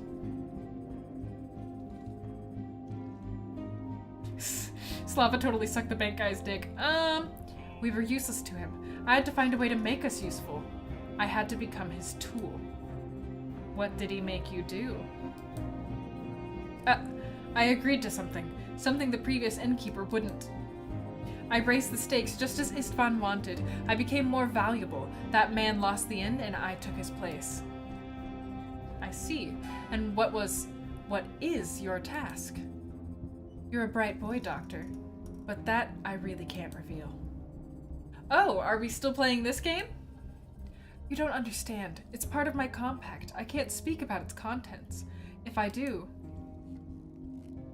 An appearance guessing stream would be in high demand. That sounds very true.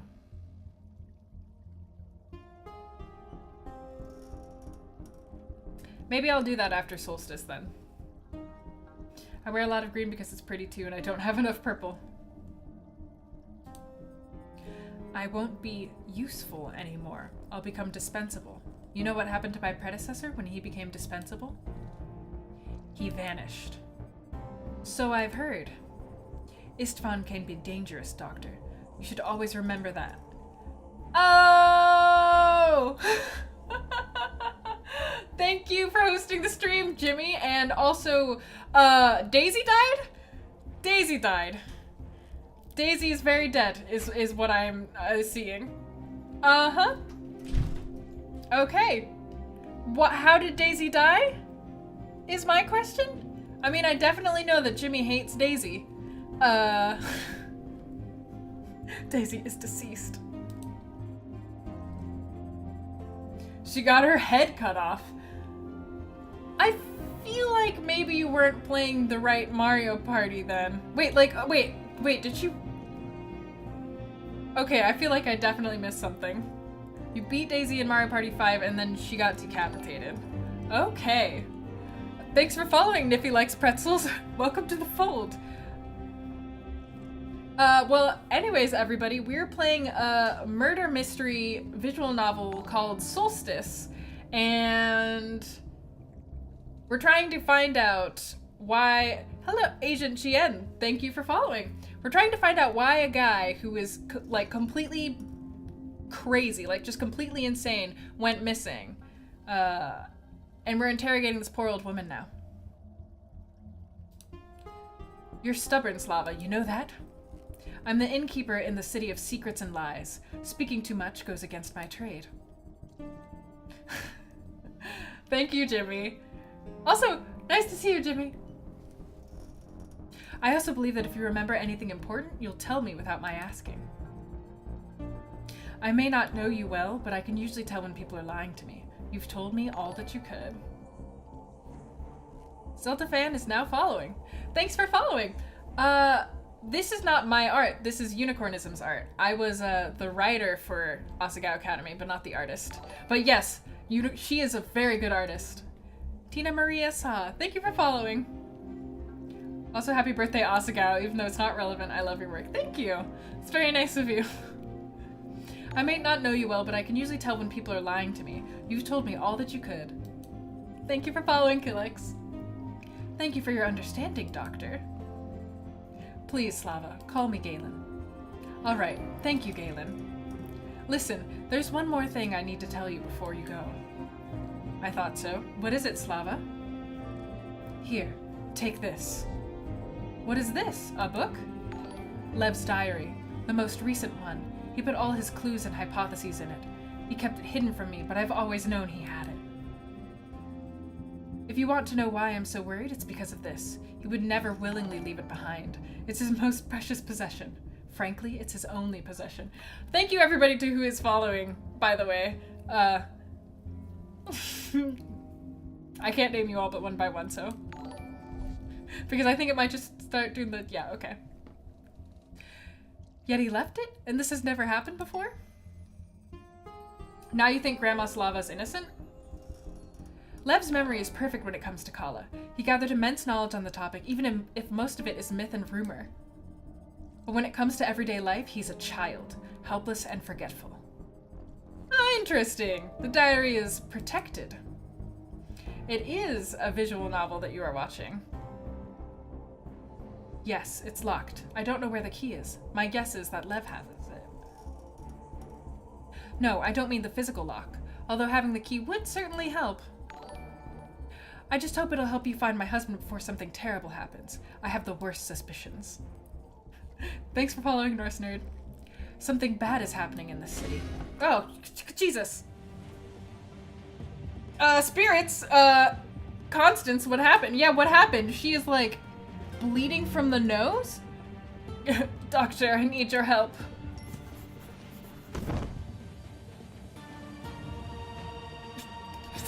Constance is dying. She fainted.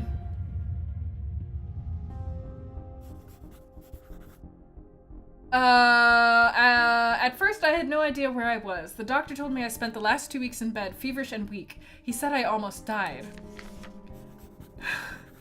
It took me a while, but eventually memories flooded my mind, struggling with the blizzard, trying to traverse the icy desert, the biting frost, and the warmth and sleepiness that followed. By some bizarre coincidence, I was found by the last sleigh caravan en route to the city. The fact that it was carrying a skilled healer bordered on the impossible. What matters is, I survived and reached my destination. I think she bled onto her chest, is what happened. When I was finally strong enough to get out of bed, I learned 2 things. First, the doctor was very inquisitive, and second, he was very busy. It seemed that despite the dead season, the city teemed with schemers. And since I had a few secrets of my own, I had to be cautious. Yes, fainted, says Harmless. Where am I? A simple bed, a desk, some wooden panels. If this was the afterlife, I'd be very disappointed. I guess this means I managed to reach the city. I thought I was a goner. Yeah, I think she bled from her... What if she bled from her chest onto her nose while she was hanging upside down? Merciful chances this hurts! Frostbite? The next time the Chancellor asks me to reach a destination, no matter the cost, I'll have a different answer for her. I'd like to see her move her tush through a frozen wasteland. If she were missing a piece or two by the end, it would be an improvement. But as long as I'm here, I should get to work. Oddly enough, this place doesn't look as if it's in dire need. But I guess if it did, it would be too late. Someone's coming. This is an opportunity to eavesdrop and see what's been happening. I need to know as much as possible. Though eavesdropping isn't the best first impression for the person who probably saved my life. What do you think, guys? Should we eavesdrop on Galen or should we greet him properly? Boy, she's sassin'. Yeah, Yani's a sassy mofo. I love her. I do not know whether the protagonists can get together. I don't think that they can because I'm pretty sure that Galen is gay. So, greet him, eavesdrop. Man, you guys are so... You guys are so... Ugh. You guys are so boring. You just want to do nice things. She's got to be a mean girl. I mean... Okay. One person told me I could, so we're gonna do it. If I'm to work efficiently, I need as much information as possible. If he has nothing to hide, no harm will come from my snooping around. And if he does have secrets, he's the one to blame. This is curious. The town seems peaceful. It's as if everything is fine apart from my plants. I need a different approach.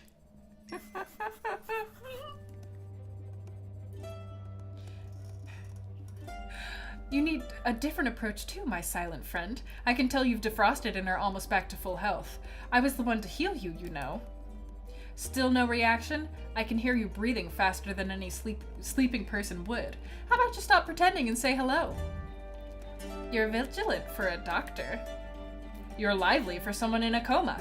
Have you got a name, or should I address you as the frozen one? My name is Yani. How long was I out? Was Alan Carr just in here? Shut up. Yeah, I often advocate for mean things.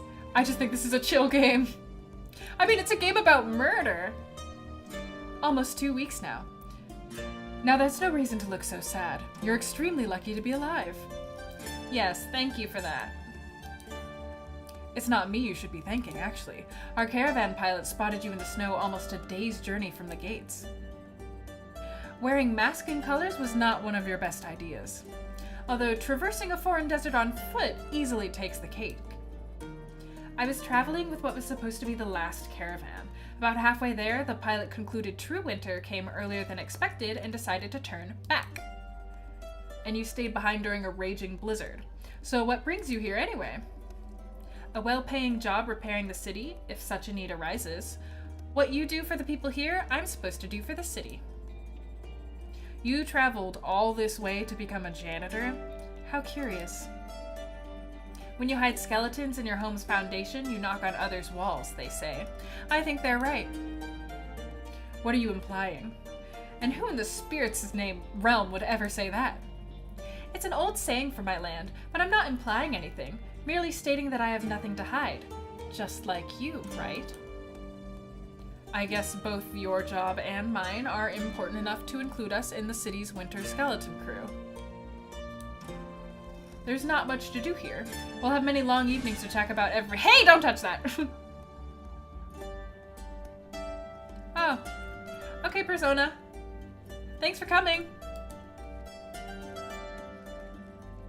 I'm sorry. I'm really thirsty, and this tea smells so nice. I thought the herbs I healed you with can make your mouth a bit dry. Just drink plenty of water, and please don't touch these vials.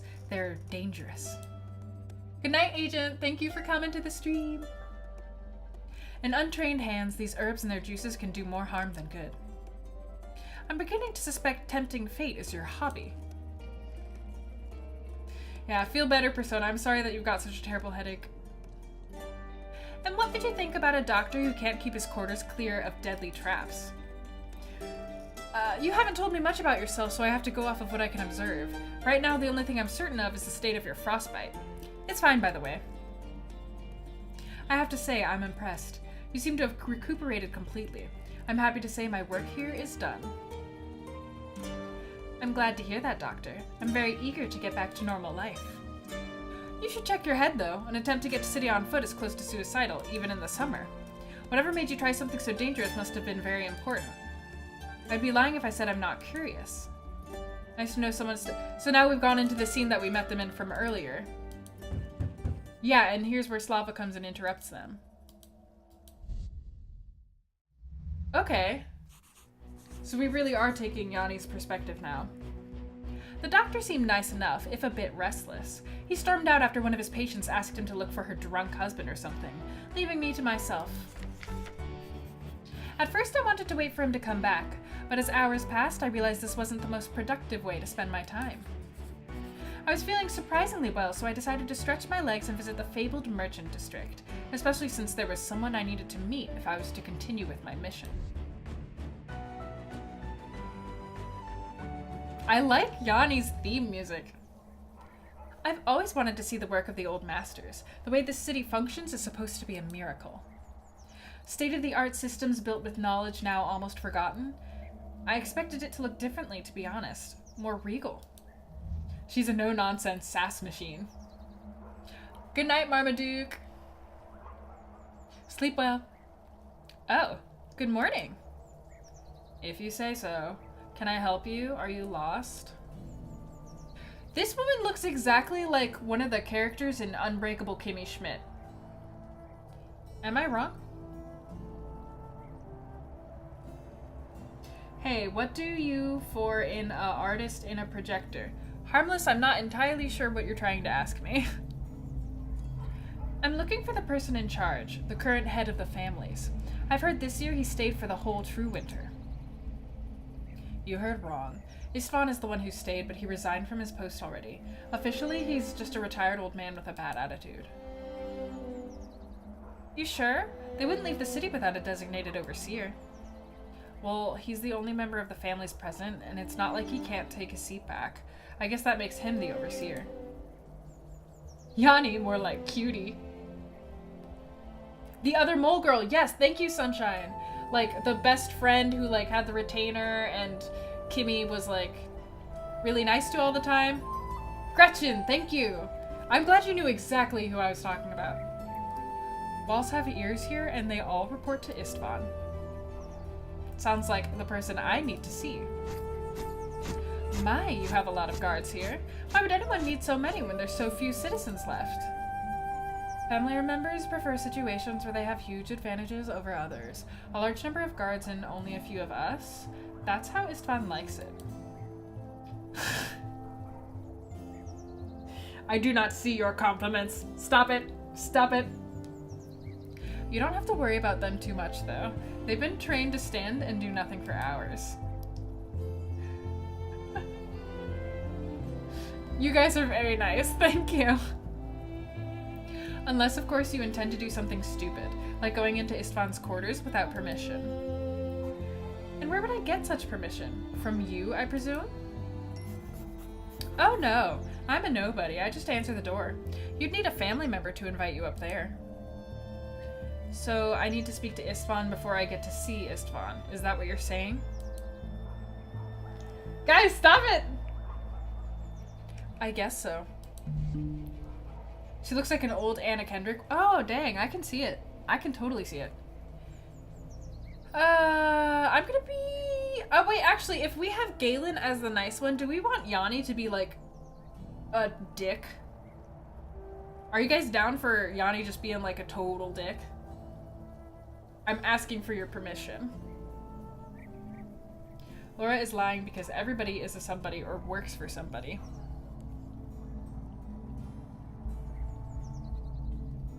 Yes, do it. Yani mean girl. No, everyone is chill all the time. Yanni's cute though. Let's make Yani a poop head. But like, she's so cute that her being sassy will only make her cuter. Yo, Yani is the biggest dick ever. We're doing it. Get Istvan here now. This has been fun, but enough is enough. Either let me through or inform Istvan that I urgently need to speak to him. You don't understand. Thanks, Zuko. You're the one who doesn't understand. If you don't let me through, you'll anger the very person you fear. Fine, fine. Wait here. I'll let him know you want to see him. Make it the Moe gap. That finger wave. I guess I'll just look around then. Dear mathematicians, these walls are massive. The arches, patterns, masters of numerous schools collaborated on this singular city, and it shows.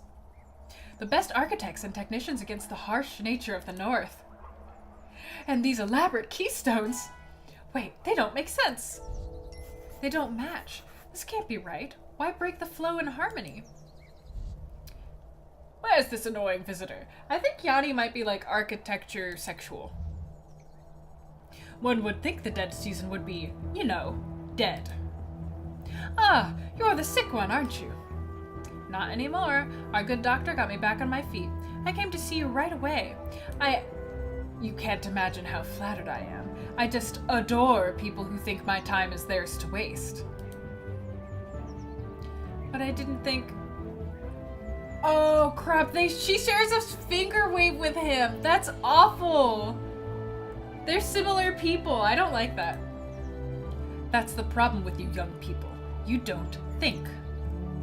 She looks like Zuko's long-lost twin. Next time, leave your request with Laura and wait for my formal reply. Understood? Huh. You are acting like a snow flea with a rash, or I risked my life to help you. She looks like that one jester firebender from the original Avatar. Oh, you mean the best one, Ty Lee? I can see it. She looks, to me, she looks way more like Azula. Like, she just actually looks like Azula. Act country. Snowflea. Okay. You're acting like a snowflea with a rash. That was quite brave of you. What if I felt offended and, say, threw you in prison? I'm not the one who chose the password. But it sure does have stopping power. And the counter side? You act as if you had a rash somewhere I can't see. Satisfied? Your Dean and I had a blast when we decided on it. She's in with Istvan! Along with a bottle of something old, I'm sure. Please, can we focus on the problem now? Guys, I think Yani might be the evil one. This guy's being a bigger dick than Yani. We can't deal with that. A bigger problem than people not respecting my time? This should be good. Speak up, child. You know we monitor the city's systems. Recently we detected a disturbance, a malfunction of sorts in the first technical barrier of the city. You needn't bore me with the details. Is that all? Some small maintenance work? Is that all? This place was designed by faculty masters with knowledge and skill many would mistake for magic. I can't believe you just said that. I'm so offended. Sorry. I don't know why I'm going Yani Valley Girl. It was strengthened by people of faith and their protective rituals. This place does not simply malfunction. It hasn't done so for centuries, and it never should. Malfunctions seem to cause you distress. Not a quality I would expect in a repair woman. The MCs really have a thing for writing stuff down. I mean, we do have a journal. Oh, Galen has a thing now. While officially he's just a doctor, Galen seems to have a hidden agenda. So even though we were playing as Galen, we don't actually know what's driving him. I guess the same thing is with Yani if she's just working with Istvan all cash. This particular one is simply too unlikely. Moreover, when the faculty sent a colleague to examine it, he vanished. You mean Sarn? He claimed he came here for a regular checkup. Istvan looks like an old Zach Braff. Oh, that's accurate. He was investigating a possible sabotage. The more knowledge one has about a city's systems, the more probable their involvement. He wouldn't warn a suspect. I like the unreliable narrator aspect. Me too. I like you guys are like so betrayed that Galen has secrets when you guys want to bang him so much. And yet when Yani was like turned out to be evil, you guys were just like, yay, she's mean. Yet you're spilling your guts out to me. Are you a bad investigator, or have you excluded me from the list of possible saboteurs? All my possessions were lost in the blizzard. My tools, my money, and most of my maps and blueprints. If I'm to accomplish anything, I need your help. But let's set this straight. Do you still suspect me? I have to suspect you because I'm mean Yani. But Galen is a good boy. Because she's a mean girl. Galen is my chill boy. I don't know, guys. I don't know if you can trust Galen. It says he's got secrets. I have to take everyone into consideration. That includes you, I'm afraid, until I see proof to the contrary. At least this time they've sent someone with sense. Not much of it, but still. I'm almost sorry to disappoint you, but I don't think there's anything wrong with the city. Your predecessor, Sarn, didn't find anything unusual. I saw him pack up and leave, as others will no doubt confirm. Galen is a nice boy. I trust him. Yani is a poophead. Whoa! Whoa! We are not touching my girl Yani. I don't care how evil she is. She's hot and she's sassy. I trust him. Are you sure? He was last seen here. No one so much as caught a glimpse of him. Whoops. No one so much as caught a glimpse of him in camp or town on the way back. Now I've heard another person went missing. Someone named Lev. Where is he supposed to be during the dead season? Now, Lev is an entirely different case. He has a history of vanishing mysteriously. Again, ask around. Don't trust anyone, not even yourself. Go. I feel like maybe don't trust him so much. Don't put your faith in him so much.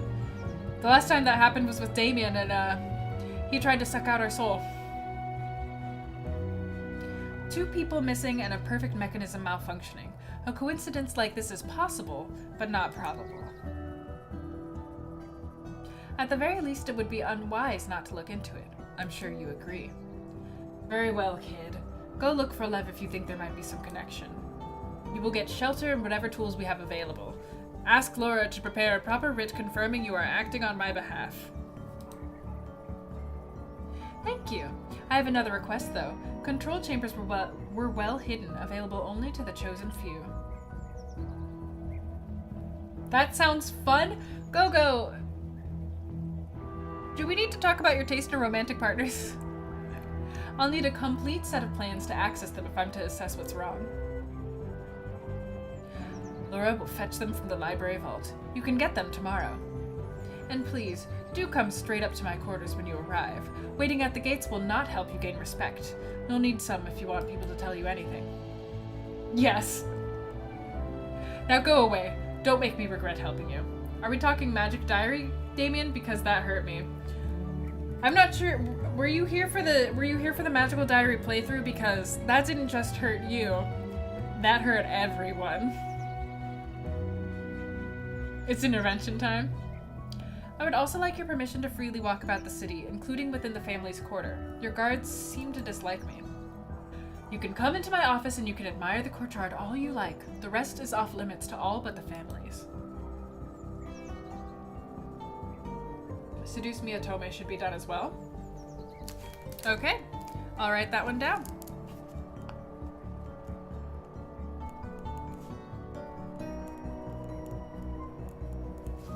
Got it.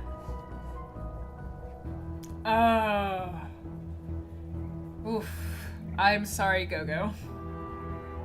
The whole area is closed for the true winter. Nobody enters or leaves, and everything stays untouched for their return. No exceptions. If there's anything else you cannot handle yourself, go bother Laura. Wouldn't you even point me in the right direction with the investigation? It's possible someone's trying to disrupt the city's system. Any idea where to look? Waterbending is where it's at. I would totally be a waterbender. Without a doubt. I'm not cheerful enough to be an airbender, unfortunately. Nor pacifistic enough. I'm too confrontational. If there really is something to investigate, which I doubt, you should draw your own unbiased conclusions. I don't really know that much about Seduce Miyatome. I think that's one of the ones that I haven't played. Right, but where should I start drawing these conclusions? Speak to Cassiak, the captain of the guard, for facts about people. If you prefer gossip and secrets of the heart, the keeper of the baths would be your best source. Her name is Constance. Thank you. Those sound like a good start.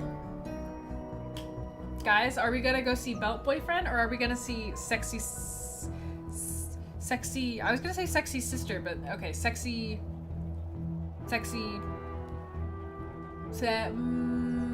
seductress. That's not a very good nickname. Sexy Susan. I'd be a waterbender, but I feel my friends would say I'd be air. Why is that, Ryan Light? I'm curious. But I like fire. What do you look for? Oh, What do you look for in an artist for a project? I will answer your question, Harmless, after we make this decision. Okay, Cece, I'll try playing it on stream. Okay, so I'm seeing Constance. I need to know if Yanni's the one who broke her nose. We might find out what got her hurt. Boyfriend, Sexy Seductress is the best nickname. Belts, boyfriend. Okay, it sounds like Sexy Seductress is winning. Harmless, to be completely honest, aside from the style of the art and the quality of it being good, the above all, the number one thing that I look for in any artist or anything that I work with is punctuality. Like, will they meet their deadlines? Are they reliable? Will they respond to my emails on time? Will they, do as I ask instead of doing what, they want because they thought that their idea was better than what I asked for? All of these things are very important when working with any kind of freelance person, and I would honestly prefer to work with somebody who was more expensive if I knew that they were reliable, or with somebody whose art I didn't like as much. If it was reliable versus unreliable person, I'm going reliable 100% of the way, because most projects fall apart because people don't keep to their end of the bargain. I would want airbending because flying, but actually I'd be earth. But you can basically fly with earthbending. You can just kick up a rock and phew. Don't play Seduce Me? Why is that, Thunderbird? I would want water, but I have the naive, goofy personality and weird perfectionism of an airbender. Sexy Susan sounds like a mommy blog. Oh god. Chances and odds. I'd read that the city system makes the thermal springs flow through the walls of each building, but this... It's as if the architects wanted to flaunt their ability to defy nature. Every angle is purposely designed to retain warmth and humidity. Ah, Yani, I'm so glad to see you here. I'm Constance, Keeper of the Baths. Allow me to welcome you on behalf of the city. How the hell did Constance know our name? You're welcome, Harmless. I hope that helped you. No, it's not the same as airbender flying. I would prefer a stable platform to fly on. Airbenders also don't fly. Well, they need their gliders to fly. Because it's really bad? Why is it really bad? Yani is... I think that she's turned on by architecture, honestly. Nice to meet you, Constance. How come you know who I am? With so few of us waiting for true winter's end, even a minuscule change becomes a newsworthy event. 2 separate people told me the shocking news of our inn running short on southern beer today. Slava walks slower since Lev has gone. Have you noticed? Such are the things we pay attention to. You can imagine the commotion caused by finding a mysterious stranger in the snow. Also, no Avatar spoilers, please. Please. While we're chatting about this.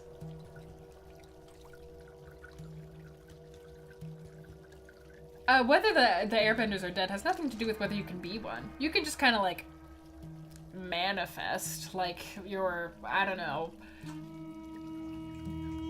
Anakin.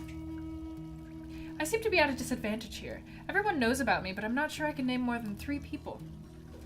After a few days, you'll know more than you wished about each of those who stayed. Relax and enjoy yourself. That's what this place is for. The warmth relaxes me already. I can't appreciate this temperature enough, especially after the weather outside. Manifesting is a hobby of mine. This place seems to have an especially strong allure for you foreigners. The young doctor fancies it a lot as well. He dropped by this morning with yet another excuse to soak in the springs. I guess everyone needs a little warmth in their life. A bath can do wonders for body and mind alike. Constance looks mad that Yanni's there. Well, yeah, that, if Constance is the master of beauty and well-being, then obviously our fine self walking up, Constance is gonna be like, oh, hell no, you're not allowed to infringe on my business. Best way to flirt with Yanni is to just show her models or blueprints of cities. So it heals the mind too. Quite impressive for a tub of hot water. No one here would dare to call it just water. It's what shields us from death in the snow. Most people say the city's getting colder, and that's why they come here. But I know that's just an excuse. What's the real reason, then? Have you ever pretended to be someone else? It's tiresome. When people undress and relax in the heat, for that short moment they can forget about appearances and be themselves. For the mind, that can be priceless. Ah, so this is sort of a confessional. You give people acceptance, even absolution. Is that it? I'm but a bath keeper. It's the waters, the atmosphere that do that for people. Warmth relaxes muscles, as well as rules of conduct. Warmth. Muscles? Keeps buildings nice. Rules of conduct disappear. Good, got it. Yani playing with Legos. Ah, you know Yani was the one who played with Legos as a child. Just a week ago, a couple came and felt relaxed enough that the gasps could be heard even here. Ayy. So people need an outlet and they feel free to reveal their true nature to you. Who gets to know yours? Okay, so Thunderbird says about Seduce Me. The writing slash plot is super unrealistic and rushed. The characters are boring after 5 minutes and faces don't look like that. I'm gonna Google Seduce Me Atome real quick so I can see what you're talking about.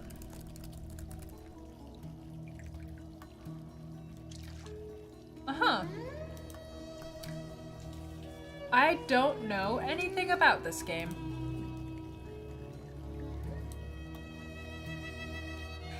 Personally, art styles in visual novels don't, like, I can appreciate a really, really pretty art style, but an art style that's not as developed isn't something that necessarily strikes a VN, like, it's not a strike for it, because I've read a lot of really good VNs with kind of lackluster art, but the stories were amazing. And for me, stories are what count. But I show my true face to the world all the time. I've seen what secrets can do to those who carry them. Constance, I don't believe you, like, for a freaking second. But you get to date brothers? So you're the single truthful person in the city and you always protect other people's privacy? That must be why Isfan pointed me to you for information. Darling, you should know better than to question intentions of those trusted deeply by your supervisor. It can be dangerous. Actually, yeah, I have a question for people in the chat who are fans of visual novels. Do you guys, like, which is more important to you, pretty art or a good story? In terms of enjoyment. Ooh, lots of writers here. And hey, Giraffe, welcome back. I'm sorry, is that a threat or just a friendly warning for a newcomer? Please don't take it personally. But where are my manners? You must still feel so cold and weak after what you've been through. Good story, story. Okay, but now here's my second question. What gets you to buy a visual novel? Like, is it the synopsis of the story, or is your attention first going to the art? Please sit. I'll light up some incense. Istvan sent you here for information? I admit that's curious. Is there something you would like to know, or would you rather enjoy the baths? Oh, ooh, uh-huh. Do you guys want to have a sexy bath with Yani? I mean, we'd be totally probably screwing ourselves over, but... Stories are more important to me as well, but the art has to pass a certain threshold of quality for me to get into it. I think it's like graphics in most games. It doesn't need to be on top of the line, but the art can't be bad. I think that's fair. And of course, Jared votes for the bath. Why am I not surprised? Consequences be damned. Okay, literally everybody wants the bath. I see where your guys' priorities are. Not that I'm judging you, but I'm totally not judging you. I did have some questions to ask, but you were quite convincing. Would you mind if I soaked for a while? That is what the bathhouse is for. I'll leave you to your thoughts and return in a while to check up on you. Thank you. We don't get to see anything. Merciful chances, how I dreamed of this when I was surrounded by snow. How sweet the steam smells. How good it feels. What are you doing, Jan? Relaxing. Silly Jan. Have you done what I asked of you? This game is bullshit. Jared, that hurts! 0 out of 10. Everybody's upset. I have. I'm just taking a short break. There aren't any mistakes in my assignment, are there? Incompetent Jan. Squandering time with a break. Are you proud of yourself? Your work is insufficient. Better to realize your flaws than to make a fool of yourself. Come look at this. Tell me what you could have done better. But I was just about to go see Anna. I already said I'd go. Everyone else stopped inviting me because I never come. Idiot. What would you learn there, Jan? You don't even know how to say no to people, do you? Silly child. Useless as usual. You'll have time for pleasure when you've earned your place. Now give me this toy. I'm sorry. I'll do better, but please don't take Mr. Putty. Mr. Putty! Mr. Putty? You're so childish for someone your age. Do the assignment again. I will. Will I get him back if I do well? I'm sure I'll do it properly this time.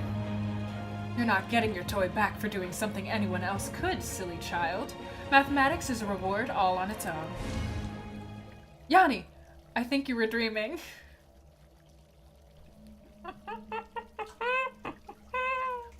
I think we were having a flashback.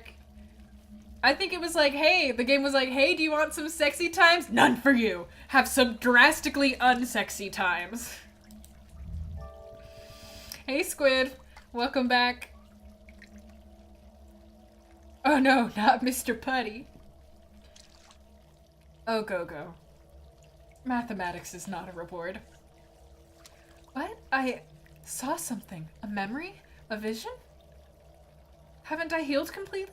Is something still wrong with me? Or maybe it's a side effect of Galen's primitive herbal medicine.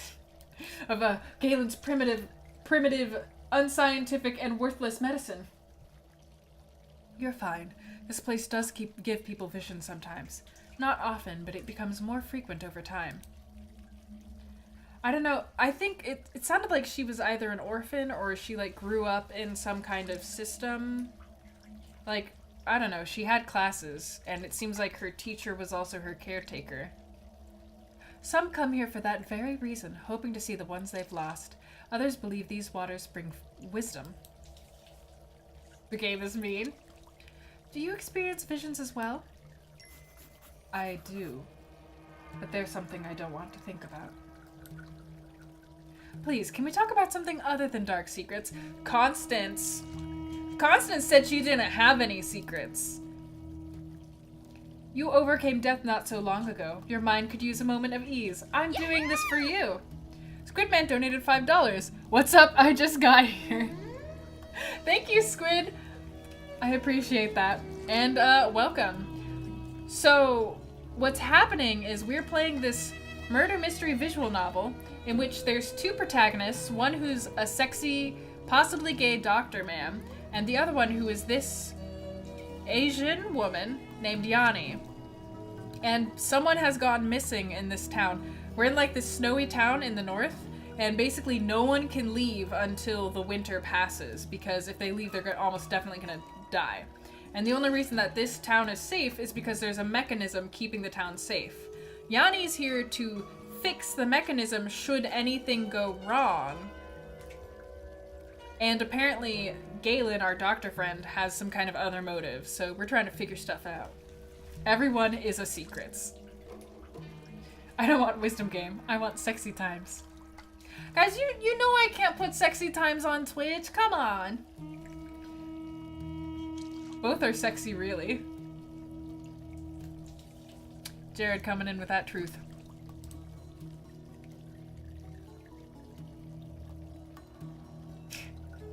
Compared to others here, I'm great. Istvan is tense and aggressive, Laura's depressed, and just this morning, Slava had a panic attack. True winter does that to people. The wind howls threats and the constant shadow of the dome highlights our isolation. The atmosphere simply takes its toll. Slava's been carrying the burden of Lev for years now. No wonder it's wearing her down. Now, I'm very curious, actually, about this. I'm, like, super, super, super curious about what your guys' answer to this question will be. So far, based on what we know about each of these two characters, do you think Yani or Constance is more sexy? And give me your reasons why. I am so curious about this. When's False Winter? False Winter is basically in every other portion of the globe but where we are. Slava's been carrying her burden of Lev for years now. No wonder it's wearing her down. Could you tell me their story? What happened to Lev? I only know what everyone does. They came here happy together. As Lev's fascination with Kala grew and finally got to the better of him, Slava learned how to survive. Gotta have the sass. Yani because she doesn't have terrifying eye makeup. Actually, a doctor once thought these waters could heal Slava's husband.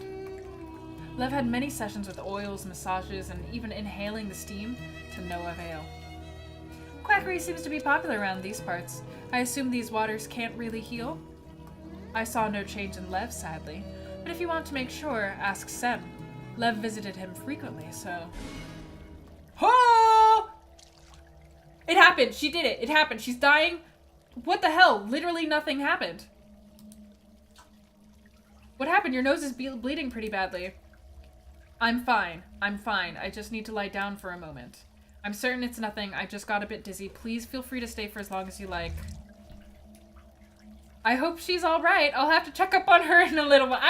Oh man, that woman was definitely looking like she was about to pass out and like bleeding from her orifices, but like, she's probably cool. Anyways, I guess I'm gonna go examine the hot springs because Yanni's turned on by architecture and doesn't care about humans. Okay, but before the crisis, all I know is that Constance has fewer clothes on. Constance, Yani is pretty cold and seems kind of arrogant. Yani is just my type. I can't explain why, but she has this sexy appeal. Yani is more attractive, but Constance is sexier. Thunderbird, I'm really curious about what's the distinction between those two for you? Yani is gorgeous, prefer her personality, and Constance is super dodgy. Okay. To be honest though, Nice Boy is the sexiest person in this game. You mean Galen? I say that if the waters surrounding us can bring visions, then we, the surrounded, should know more. I should take a sample and analyze it the best I can. Or better yet, make use of Galen's equipment and expert knowledge. Snazzy! Hello, thank you for following and welcome to the fold. Maybe we're misinterpreting the nosebleed. Maybe it's like an anime nosebleed, you know? Staring at Yani and just... God, she's so hot. I mean, same. I bet Constance would have very apt and dirty mind things. His equipment. Snowy. Then again, I'm not sure I can trust anyone in this city yet. Keeping my proceedings to myself might be a better way to go. Ugh, choices. I know that we said that Yani was gonna be a total dick. So, like, if we want to keep Yani a dick, we should totally not have Galen's help on this. But if your guys' love for sexy nice boy Galen is stronger than your love for sexy mean girl Yani, vote. Who do you like better, Yani or Galen?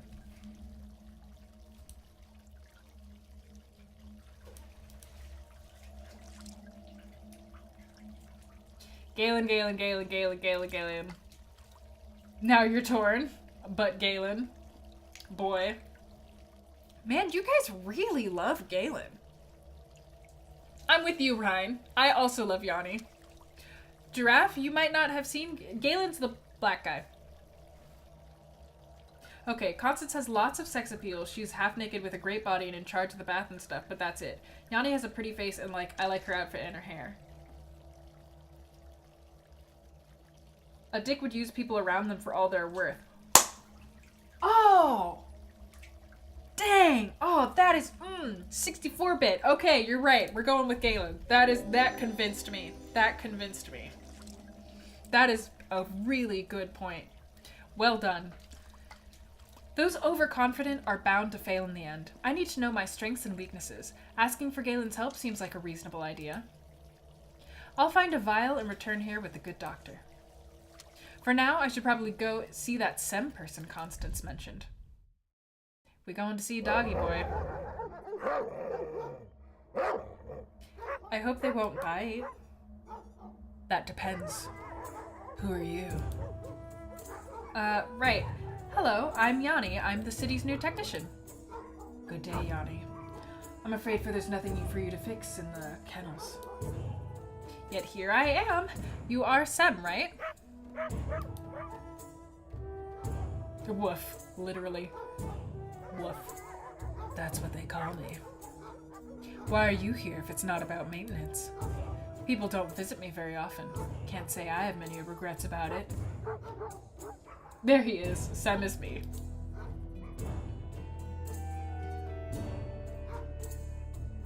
Wasn't Lev a frequent guest? So that's what this is about. In a way, you could say he was. You can fix Sem? Thunderbird, you think Sem is attractive because we had a lot of people saying that they were not on the Sem train. The Sem sled. Elaborate, please. I've noticed people in the city have this weird habit of holding on to what they knew as if it was their dearest treasure. He wasn't my guest. He came here because of the dogs. No, Sem, you're not her type. She's here for the building. Oh? I thought you were friends, or at least on friendly terms. People assume that we were because we both shunned company, but that's where the similarities end. I see. But you two must have spoken at least occasionally. I told you, neither of us is a people person. I'm a dog person. He's lost in himself. Still, you've spent hours with him. You must know something that could help me find him.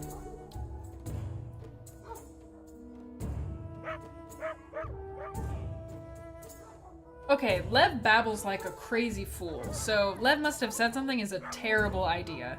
And we're gonna go with, what did he do when he was here? We're finding out a lot about what kind of people I find attractive on these streams, aren't we? Thunder, I think we're figuring out a lot about the type of people everyone in this chat find attractive. I mean, same. I have to say, if I had to pick between like a super sexy person and a person that I found super attractive, I would totally pick the super attractive person. Because I feel like with attractive, you could add on sexy to it. I know that this is mostly like a semantical argument, but I feel like the distinction is as important as the distinction between like sexy and beautiful and cute. Like they're all different things. Beautiful is more elegant and sexy is more hot. Real talk, once I had a friend who we created a graph and it was a triangle, and the way that you determined the attractiveness of any given person was how close they were to the center of that triangle, with cute, hot, and elegant being those points of the triangle.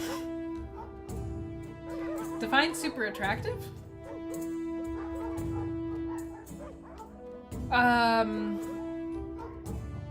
That's hard for me to say because I don't necessarily physically have a lot of a type.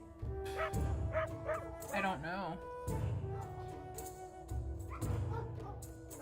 Lev came here often. If he didn't speak, what did he do? He just played with the dogs? Pretty much. He got them tired, loosened their discipline, encouraged them to jump, tug, fetch things. The dogs liked it. I wasn't a fan. I don't like fun. Why'd you allow it? You must have heard stories about Lev. He was obsessed with an idea and spoke mostly to himself. Babbled, I should say. Cara's type is tsundere. What are you talking about? Tsundere or yandere?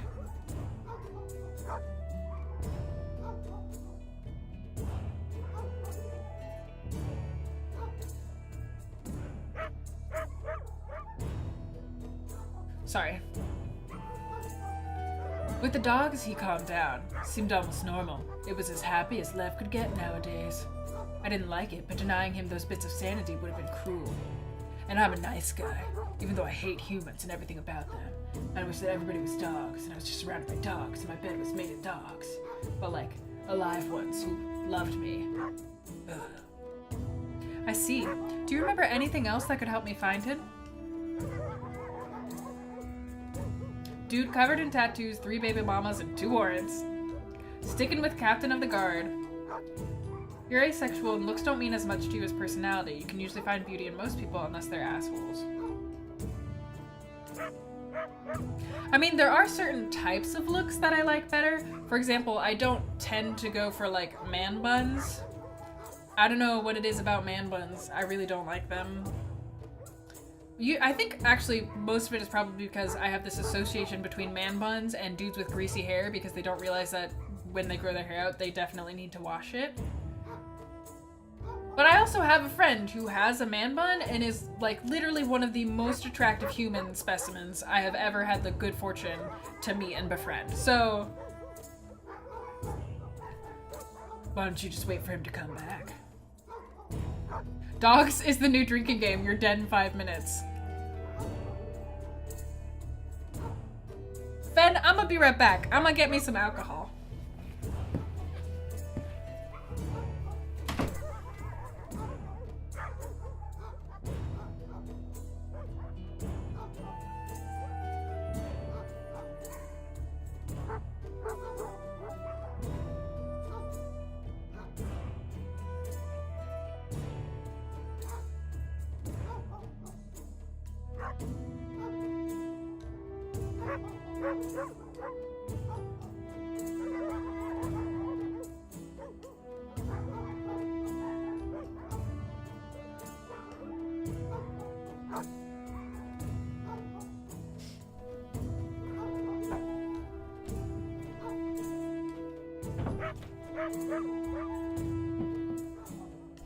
I have no idea. I did not put a lot of alcohol in that glass, and I don't think it's gonna last us through all the dogs.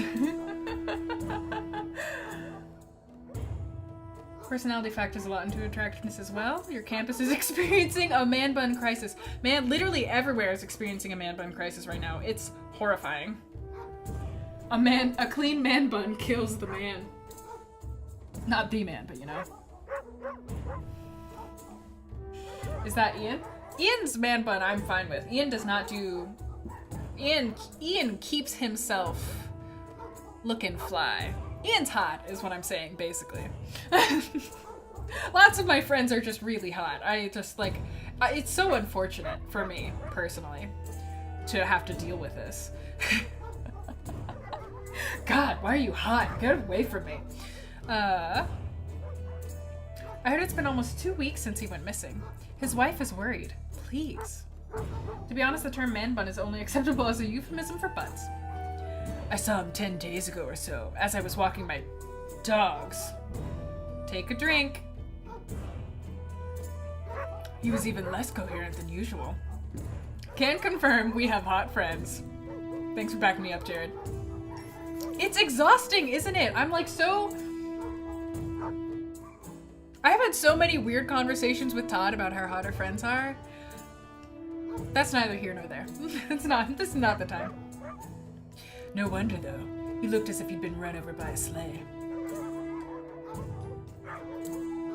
I feel like if you like someone's personality, you will start to find them attractive subconsciously. I think that that's true. In fact, I'm pretty sure that that's a psychological phenomenon, that if you like something, they become slightly more attractive, and if you dislike something, it becomes slightly less attractive. But topic for the podcast, hot friends. It didn't occur to you to help him? Would you let me finish? Lev came from Galen's greenhouse. I assumed the doctor wouldn't let him go if there was any real danger. Nico, so I just streamed for 2.5 hours and only had 2 people in chat, so now I am sad and eating mashed potatoes while watching your stream. Oh, I'm sorry about that, Nico. But I'm glad that you came. We're talking about hot people, so maybe that'll cheer you up? But you said he wasn't lucid. Listen, none of y'all hold a candle to Jimmy's hotness. MJ, which Jimmy? First of all, Which Jimmy?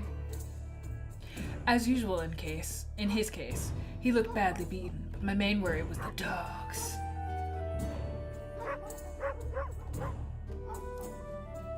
Please make that a top?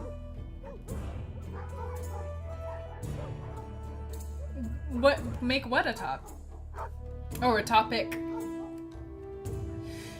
Lev is a bad influence on them. He even taught them to lie. Lie? Yes, they've become outright deceptive. Huh. I didn't initially peg you as someone to be fooled by a madman-trained puppy. Puppy? Does puppy count? Puppy? Dog? Puppy? I think we're going with only dogs. Please stop making that face. I'm just playing with you. Your dogs seem to like it, though. They're not mine. I take care of them, but they belong to the families. And of course they like Lev, just as children like the grandparents who spoils them. I can see it's a sensitive issue for you, with your dogs and your love for your dogs. Lev didn't understand them. He harmed the pack. It drove me mad. When he's away, my work is much easier. Just dogs. There it is. Jimmy Wetzel, but Sunder Jimmy is pretty hot too. Sunder Jimmy's hair? I'm down for that. Also, Jimmy Wetzel, also down for that. Low key, because I feel like it's a little creepy.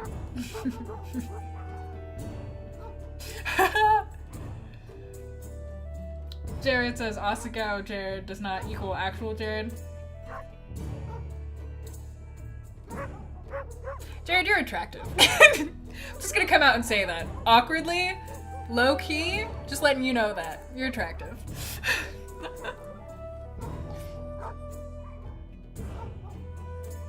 What branch of choices did I make to get into this conversation topic?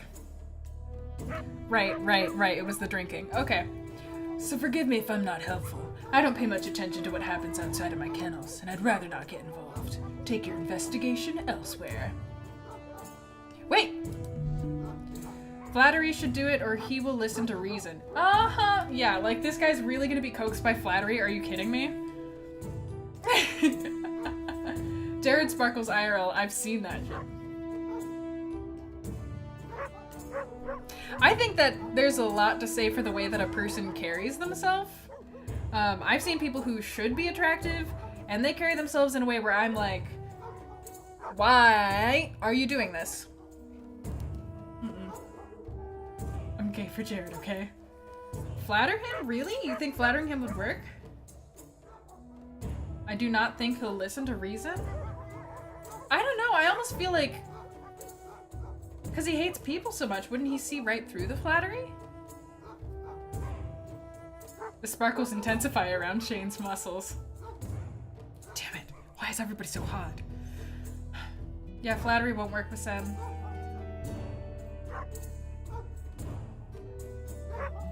Jared's got the presence. That's what I think it is. Okay, now we're just getting into this weird... Okay, anyways. Flattery should do it. That's what you guys said. Third option where you compliment the dogs instead of him. Third option where you, like, get down on all fours and just start, like, barking. And he's like, ah, nailed it! I don't believe you don't care about Lev. Judging by how you treat these dogs... There's a compassionate human being somewhere in there. Keep my muscles out of this. I care about dogs. Not people. People are more trouble than they're worth. People suck. These dogs... That was 3 in a row. Are magnificent, and I can see why you value them so much. Cara, just find a point to stop playing and we can just talk about people like we said we were going to.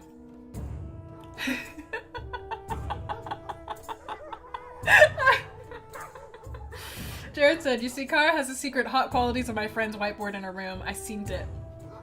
Low key, I don't have a physical one, but I do have a mental one, and I do literally catalog that crap, so...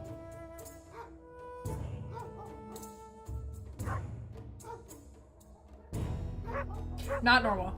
But a bond with another human is irreplaceable. For example, I'd choose your company over theirs anytime. I'm flattered, but you're unwise. I mean, same. Yeah. I mean, it came in very handy when I wrote Asuka, so like, she's taking mental notes all the time. Real talk, yes. Yes, I am.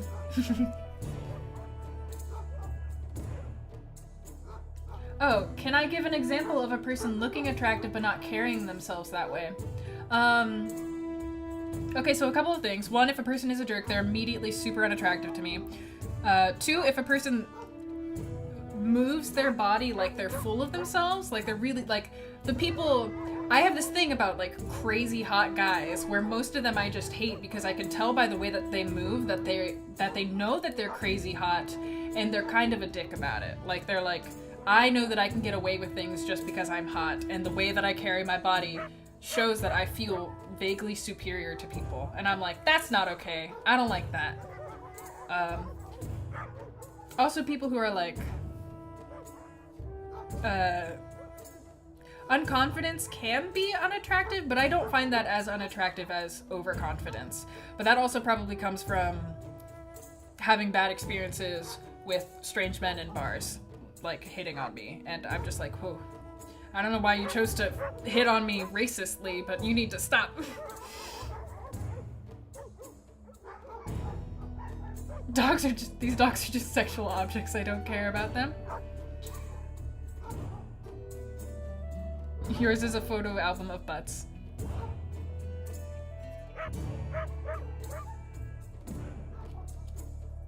Why? I prefer to spend time with someone I can talk to. Animals communicate only their most basic needs. Have you ever met a guy who knew he was gorgeous and didn't think himself superior for it? Yes. Definitely. Probably around 10 or so. That guy that I was talking about earlier, who I said was like the most gorgeous man that I've ever met, and my friend, is one of them. Most gorgeous man I've ever met. Humble and nice and charismatic, like so great human, such a great human. And yes, so they do exist. People lie and misinterpret each other's intentions. In contrast, building a bond with a dog is simple. Be patient and honest.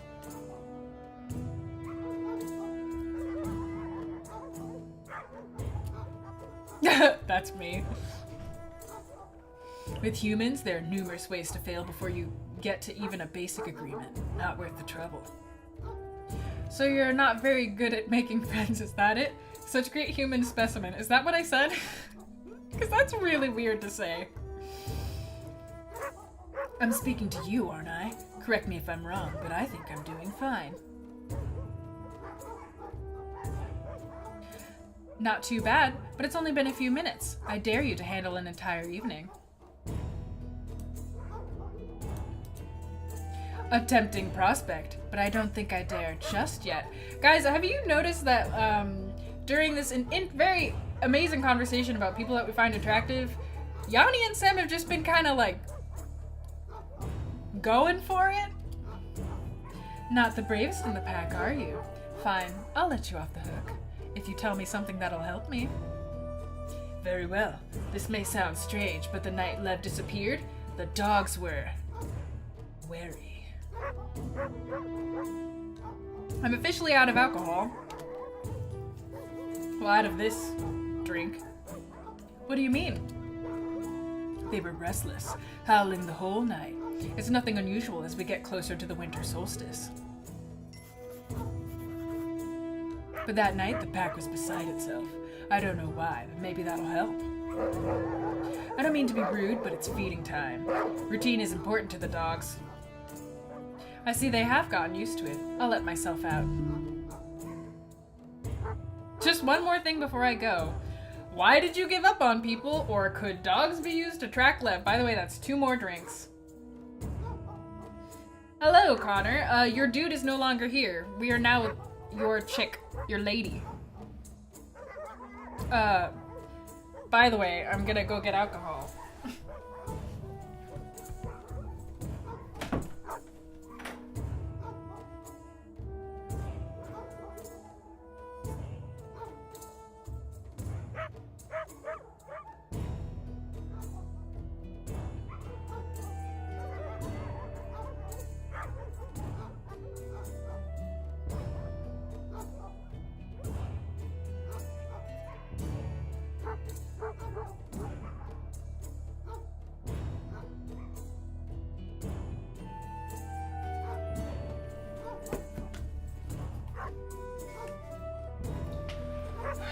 Okay, 2 drinks.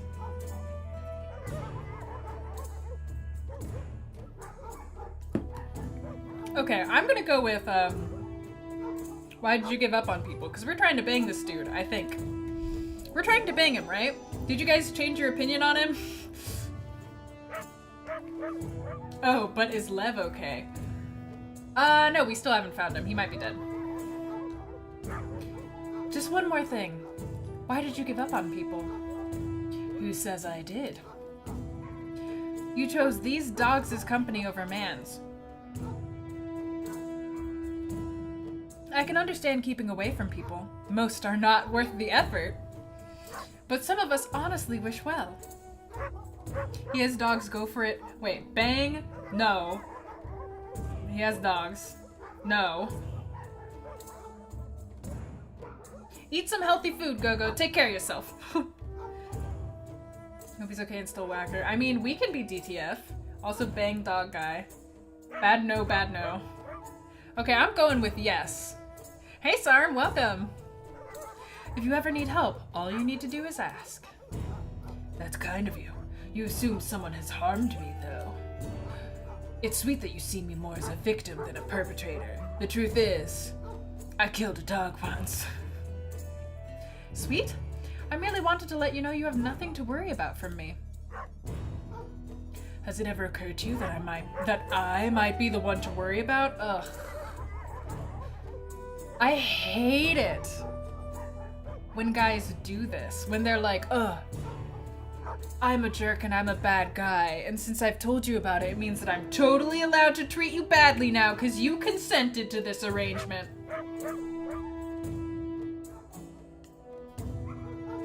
If I'm isolated from people, I can't harm them. I've done enough to consider it a good idea. That's why you're solitary? Because you hurt someone? Or because people ask stupid questions. Goodbye, Yani. Ha! I guess we like that. See ya soon, Sem, ya jokester.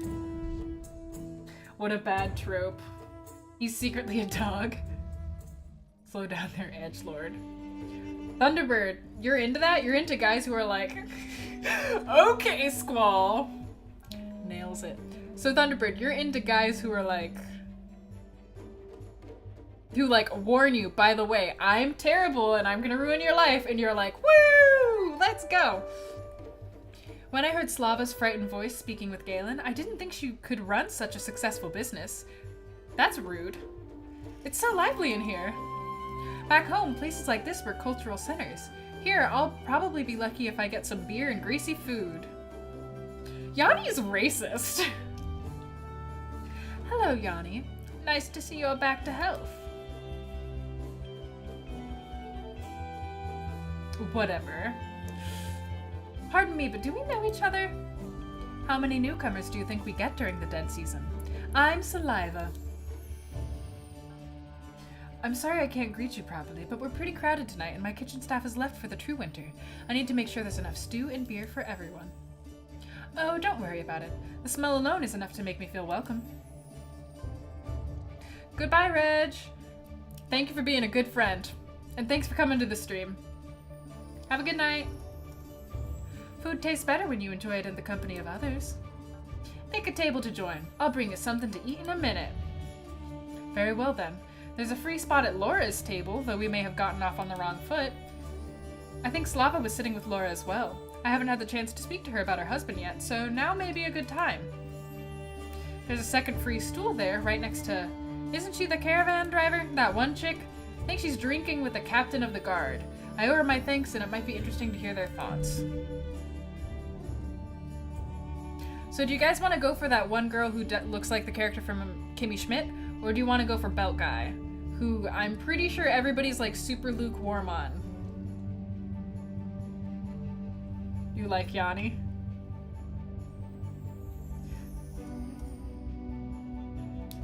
At 9 years old, I fell in love with Squall's crappy sprite from Chocobo Racing. Forgot to tell you, but congrats on the 1-year anniversary of Asagao! Thank you! It's crazy, isn't it? It's so weird to think about. That was already a year ago. Belt Guy. I haven't met Belt Guy, but definitely him. Guys who wear belts.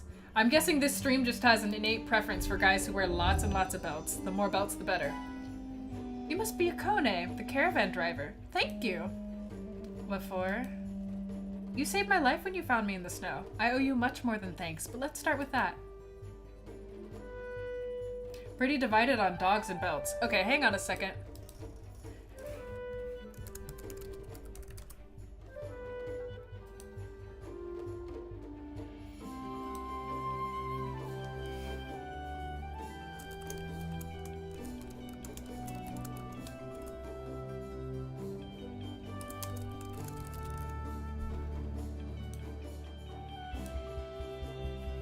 Okay guys, I got you. I got you. I want to see where we're standing on this. So fill out the straw poll and let me know how we're feeling about these dudes. Oh, you owe me nothing. And contrary to what those idiots in the tribes would say, I'm not responsible for you. Aren't you from the tribes? You dress after their fashion. Yakone is in her rebellious stage. Young, brilliant, and ready to attack anything you say. That's a load of crap. See? Have you met Cassia the Wise already? He's the head of the town's guard. He should protect us, but instead he prefers to ridicule. Forces help us if he's as good with a sword as he is with a joke. This is Belt Guy with the 2 belts. He is not the same as Belt Guy from Cinders, that guy had like 8 or 10 belts or something. I see you have quite a battle going on here. It's our way of killing time. Angel Wings, thank you for following and welcome to the fold. Instead of each other. It's nice to finally meet you, Yani. Have a beer with us. The best brew ended last week, but this'll do. I love him already. Belt Guy is aight. How do you guys feel about his hair? A lot of people had mixed feelings about his hair. At night, the winds sing louder and the dome hums a tune. As the snow grows thicker on the walls, it soaks up more and more of our hope. So we gather and drink to return the warmth, and wait for the tides to turn after Solstice passes. Name drop! You can feel the mood already, can't you? 4 belts. Ah, sword belt, normal belt, and the 2 belts on his shoulders. I've never been good at small talk. Anything interesting in the dead season, anything new on Liv, or how did you end up here? Jared says, I think it works for him, militaristic, but adds to his playful face. Playful face. See, I wouldn't have thought that trying to go like strong combined with cute would really be. I feel like if I saw Cassia, I wouldn't find him very attractive. But I can totally tell the vibe, and I think they nailed what they were going for. His hair is fine. 50% of guys in my high school have that hair. I hate his hair. Not one for buzz cuts. Not into the hair. Yes, thank you, Squid, for showing us the belt guy from Cinders. What was his name? Perot? Pretty much exactly what he looks like. How did you end up here? So how come you chose to get locked up here? Oh, that's rich. That's a question you never ask in this city. Plans for the future? Sure, one can always lie or get dreamy. The present? It's nice to gossip and debate. But what compelled someone to sign a compact? That story is usually painful, sometimes even shameful. I hadn't realized. I'm sorry. Don't be. Only cowards are ashamed of their choices. I came here on an assignment. I saw how strong and efficient the city was. It was my own decision to shun the teachings of my tribe and learn from those who had more to offer. Nature intended the strong to win. I see no shame in surviving. Yakone, I don't believe that for a second. He doesn't pull off the hair at all. Boring hair. Oof. Belt guy looks like an NPC. Oof, guys, whoa, harsh. Okay, so then is Sem better looking? Let me just check the poll.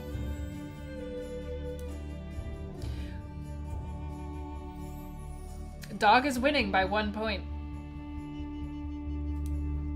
Dog guy is winning. You're liking Yakone. Who? She won't admit it, but she does. I've seen you stare at the western snow when you think no one's looking, Yakone. Stop your nonsense, Cassia. I suppose you consider yourself wise. Good thing your word doesn't matter here.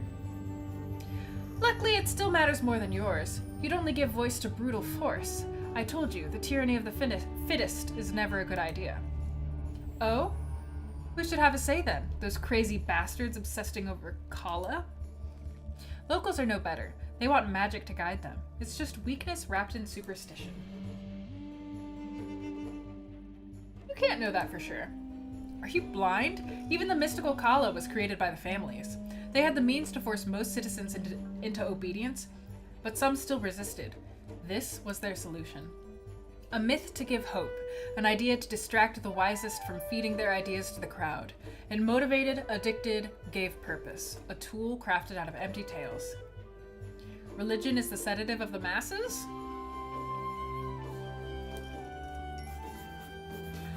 Courage the Cowardly Dog was the worst. An interesting theory. You just don't like Yakone's hair? I think Yakone's super attractive. But I'm also technically not attracted to women, so... How do you feel about the girls that you can marry in Stardew? I was playing today and I feel like the guys all have so much more personality. Whew, I feel exactly the opposite, Nico. I feel like the girls have much more personality.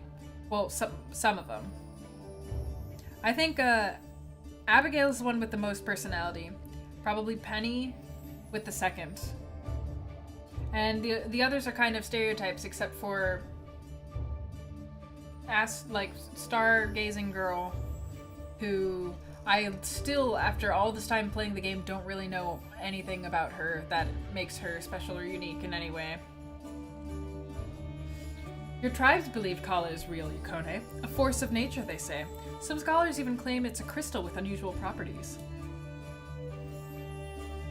Yakone is awesome, super cute, attractive. Abigail is the best. Penny is her fave. I also heard an herbalist saying Kala is nothing but a word conveying huge power to those who know how to unlock it. You don't truly believe the implausible tales he tells, do you? Such things do not exist. Tell him. I don't know. I have little knowledge on this. But you do have an opinion, don't you? Welcome to America, thank you, Cassia.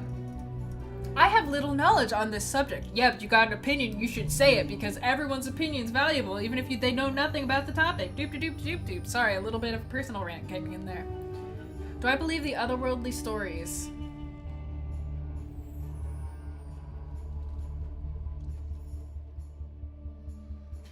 Why do I feel like this decision is gonna affect way more than it seems like it's gonna? Anything is possible or there's no truth in the tales. Thank you, Ben. I'm glad you appreciated the rant. I mean, I kind of want to have a magic Yani. I think. There is no truth that is the jerk hole answer. Anything is possible is the chill answer, but we said that Yani was gonna be a dick. But I also want to see a super powered Yani who can like fly. Ugh.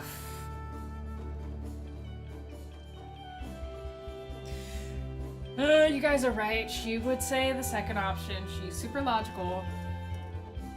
There is no truth in the tales. I'm sorry, but I have yet to see proof of anything out of this world. When humans call something magic, it's usually a completely natural phenomenon we simply haven't researched enough. Thank you. Finally, a voice of reason. People shield themselves from uncomfortable truths with stories. Oof. Just look at Laura there, holding her fate cards. Ooh, I'm glad that you think it's cool, Nico. If you want to buy it, it's on Steam, called Solstice. Or take Istvan. He's turned a deaf ear to this nonsense all his life, but now that his power is lost, he's following an astrologer's advice and redecorating everything. Istvan's reading old manuscripts and seeking knowledge. You could take a page from his book.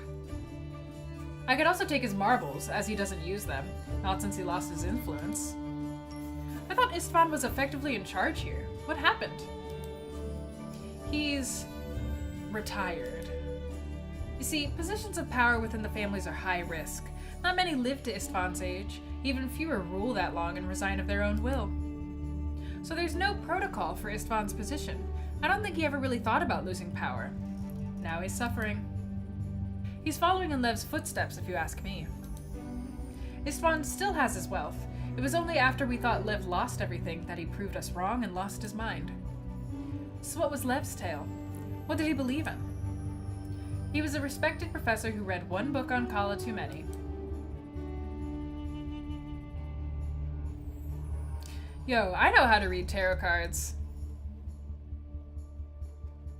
That's all I'm going to say about that. I do have a little sister who very, very firmly believes in astrology. Like, literally, I was on the phone with her today about a problem I was having. Like, I had an argument with someone, and I was on the phone with her, and she was like, well, you know, Mercury is in retrograde right now, which means communication is going to be off. So I was like, what? Okay, whatever you say. So someone with a trained mind and vast knowledge on the subject believed Kala was real after all? Kala is an obsession, a disease some are prone to. And what you are doing seems awfully similar. Curiosity about Kala, steering conversations towards it. Are you feeling well, Yani? Ooh, have fun at prom, Nico. Good night. I get it. Let's not ask questions. Why don't we remain in the Stone Age while we're at it? Fine, I'll drop the subject for now. Good. Let's focus on something more important. Drinking! Hey! Cheers!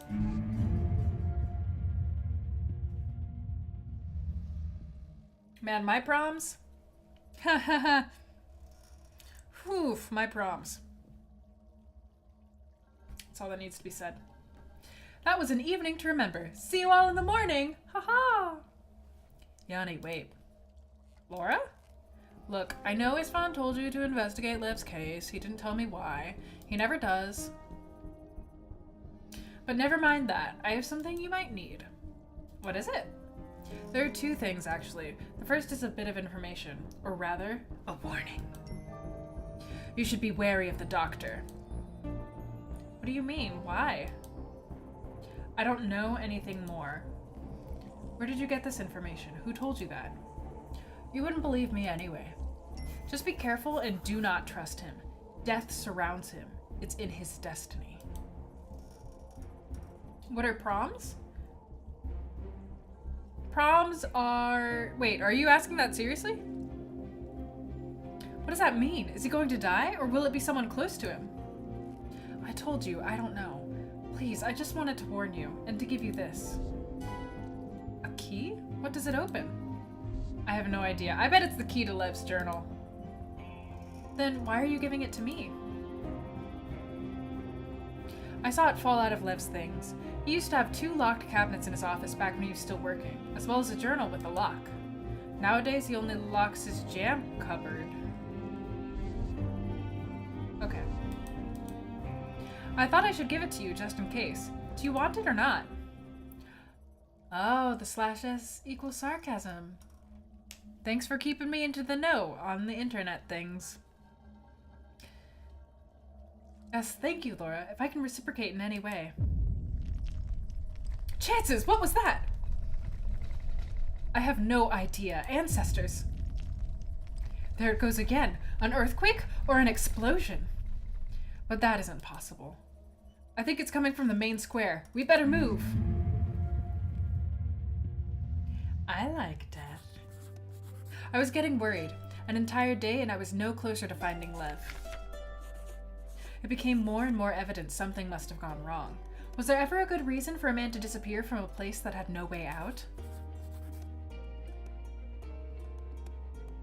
But even asking about him was interfering with a balanced system of secrets and personal goals, a system where respecting other people's privacy was the first and most important rule of conduct. I can't say I didn't enjoy disrupting the stagnant routine of the city, if only for a moment. But such small pleasures couldn't make up for the fact that I was a doctor, who had just lost his patient, albeit in a somewhat unconventional way. We're Galen now. That isn't to say I didn't have chances to practice my art, though.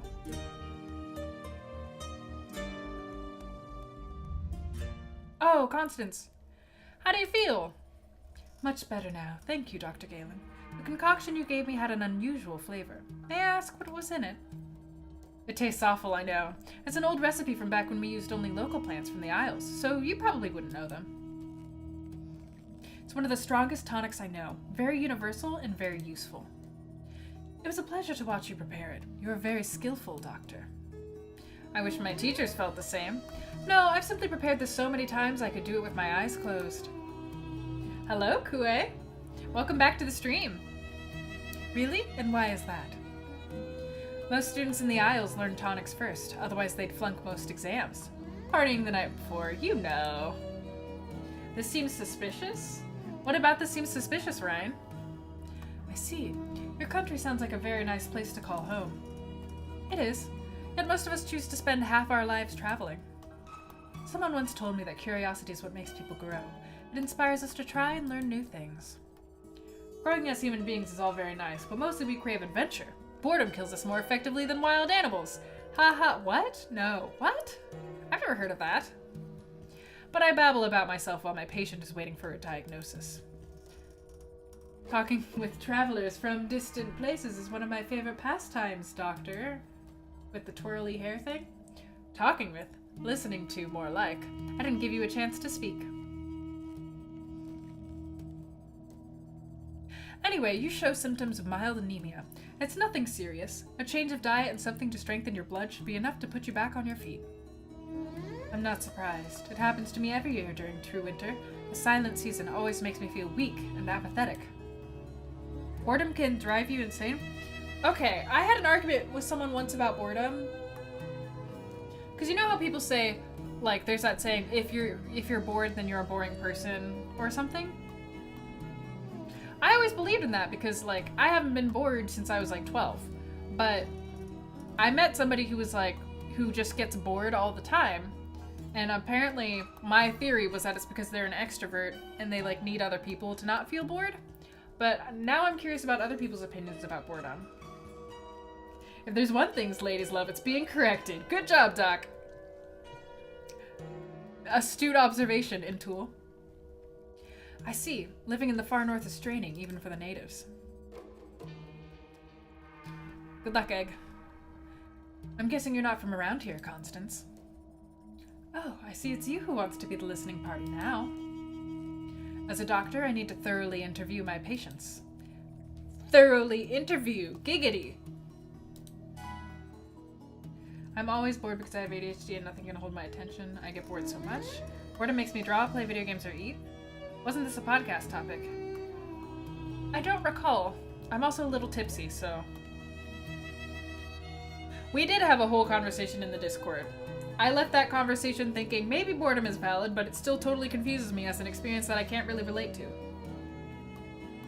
The only time I get bored is when I'm actually trying to do something. Oh, like study? Huh, so now I'm Galen? What happened to Doctor? Are we dropping formalities and getting more... intimate? I could try that, but my intuition tells me flirting with you would be art for art's sake. Art and flirting are my favorite pastimes, but I most enjoy flirting with artists. Sculptors do have strong hands. Ha! I'm glad there's someone like you in the city, Constance. I have a feeling we'll get along just fine. Proof, Galen is gay. I think you may need some medication, though, to give your body a helping hand. I found some very noble-looking brandy in one of the cupboards the other day. You should do just the trick. Thanks, Ben. I relate to Constance on a personal level? Wait, which part? The fact that she... Which part? It's more about how people start a conversation with, I'm bored, and how that basically leads nowhere. Oh, yes. So for those of you in the chat, we had a conversation on the Stuck Together podcast Discord once about how Todd and I get really annoyed when people start conversations with I'm bored, because to us it seems like entitlement, like, I'm bored, parentheses, so entertain me now. Whereas other people in the Discord felt like it was just an invitation to start a conversation. And they didn't think that it was a bad way to start a conversation. So I'm curious if that's anybody else's pet peeve.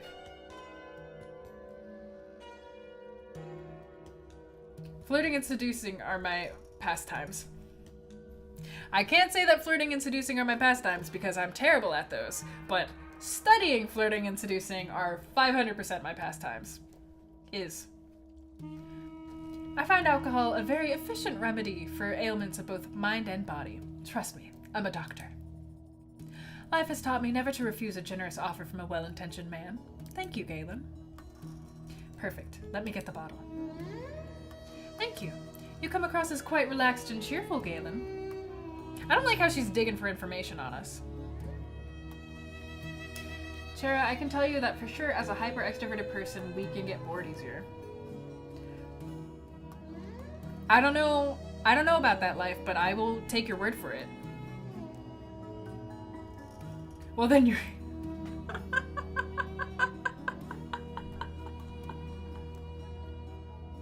Well, then you're welcome to study me, says Jared, already proving how much better he is at these things than me. Damn it. There, that was flirting. Yeah, I know, I picked up on it, and I'm really proud that I picked up on it. But you also saw that my response was negate. Negate interaction, abort the mission, flee. To be honest, when anybody comes up to flirt with me in a bar, I'm always like inwardly like, I'm sorry. Like, I'm really, like, unless I'm drunk. If I'm drunk, then I'm fine. But if I'm not drunk, then I'm like, I'm sorry that this conversation is going to be way more awkward than you bargained for. Confirmed, I just watched Jared from the bushes. I mean, he lives pretty far away, so that would be kind of hard. It makes me forget that everything here must seem strange and new to you. And some things must be problematic, I'm sure. Problematic fave. What's your least favorite thing so far? Constant asks, definitely not trying to get information from me. Being cut off from the world. Is it bad if you don't know how to flirt? MJ. 1, no, it's not bad. 2, the scientific definition of flirting is just implying an intimacy that is not technically there yet. 3, there is a video that explains scientifically how to flirt. I can give it to you later, if you want it. It is very fascinating. Mostly it just involves looking at people and smiling. And touching them, eventually. Traveling comes naturally to my people. Even those who study crafts like I did are prepared to leave the Isles at a young age.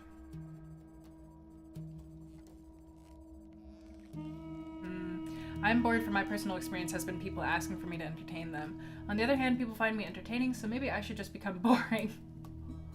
I mean, that sounds like a terrible solution. Hey, I didn't say near him. You have a phone, he has Twitch. You could take your computer phone into the bushes. Oh. Man, you think I go outside? Have you seen how pale I am? I'm the palest mixed person I know. We're taught to think of the world as an open space, crossed with pathways connecting extraordinary places with interesting people.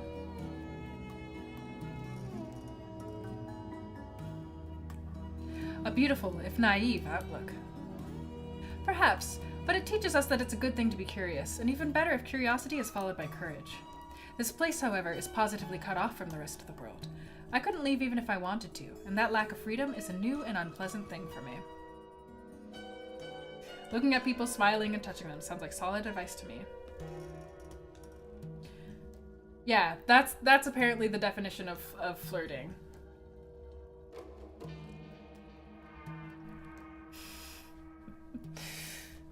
I haven't had the chance to... Okay, listen, Gogo. I didn't even date my first person until I was 18, so, like... I haven't had the chance to travel myself. I've spent most of my life in this city, but listening to other stories has helped me deal with that. God, Constance, that's so sad. May I ask why, of all places in this world, you chose to come to this city? Squid, what did you show us?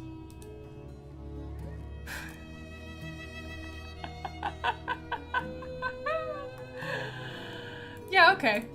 Give me this. Let me take this for a second.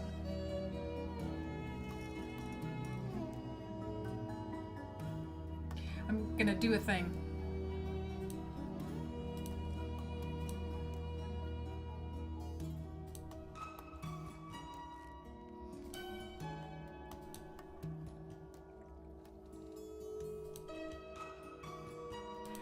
Squid, it's been a while since I've been able to have a image up here, keeping us company.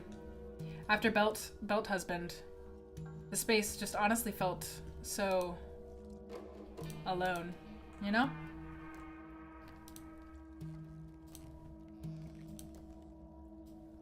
Whoop. Okay, she's gonna keep us company down here. Nice. Okay. What can I say? I love adventure. The whole touching people as flirting is really weird to me, unless of course you're already in a relationship with them. I just spend time with someone and get to know them. I just don't understand the concept of flirting, probably due to social awkwardness. But if I like someone, I'm like, yeah, I like you, let's go out. And they'll be like, nope. So that's the process. I feel like I would be kind of good at flirting, but hitting on a dude is risky if it's not previously established that they're gay by pan, so I haven't had much of a chance. That's fair. Apparently, to summarize the video, how flirting is supposed to work is that, like, you go to a place where it's the social contract is people here are going to be searching for other people to, like, date / hook up with. So, like, a bar or a party or something. And you go and, like, you see someone across the room, and if then, like, you've been looking at each other and it seems apparent that you've been looking at each other, if this is a heteronormative couple, then the ball is in the lady's court. She's supposed to, like, look at him and smile for, like, 3 to 5 seconds. Or if that is too scary, then, like, look a lot of times within, like, a short period of time to, like, basically just some kind of signal to be like, hey, I see you, I'm into that. If you approached me, I wouldn't throw an egg in your face.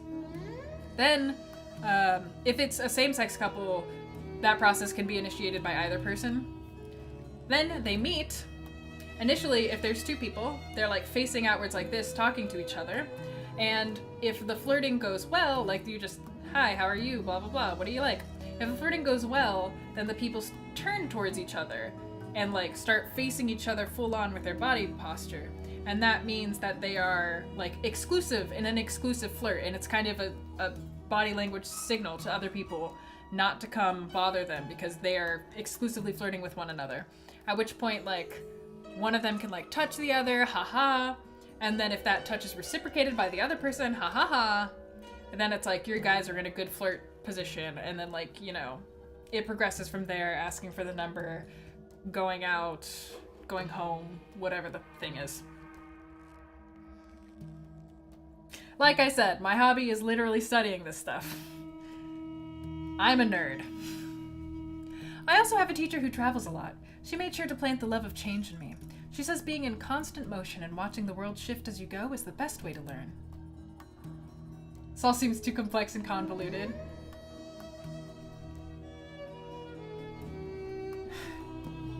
I see. So she sent you here to have a learning experience. I should carry eggs to bars to ward off dudes. No, I have a ring that I wear on this finger.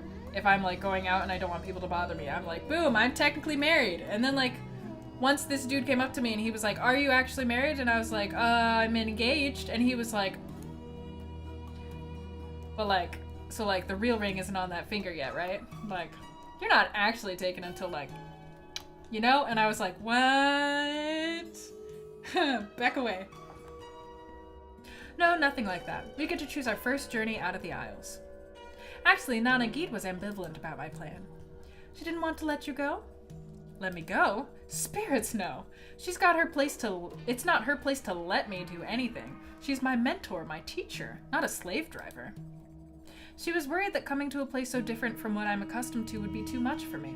It takes a lot of flexibility to adapt to new circumstances. If you ever feel like you need a hand adapting or testing that flexibility of yours, remember, I'm here for you. Again, not good at flirting. I appreciate the offer, Constance. I'm flattered, really. But if you're offering to have sex with me, you'll have to be more direct about it. That's another thing about this place. People speak in riddles, and I end up having to depend on my instincts. Your instincts have served you well so far, Galen. Bang me! Well then, I'm flattered and uninterested.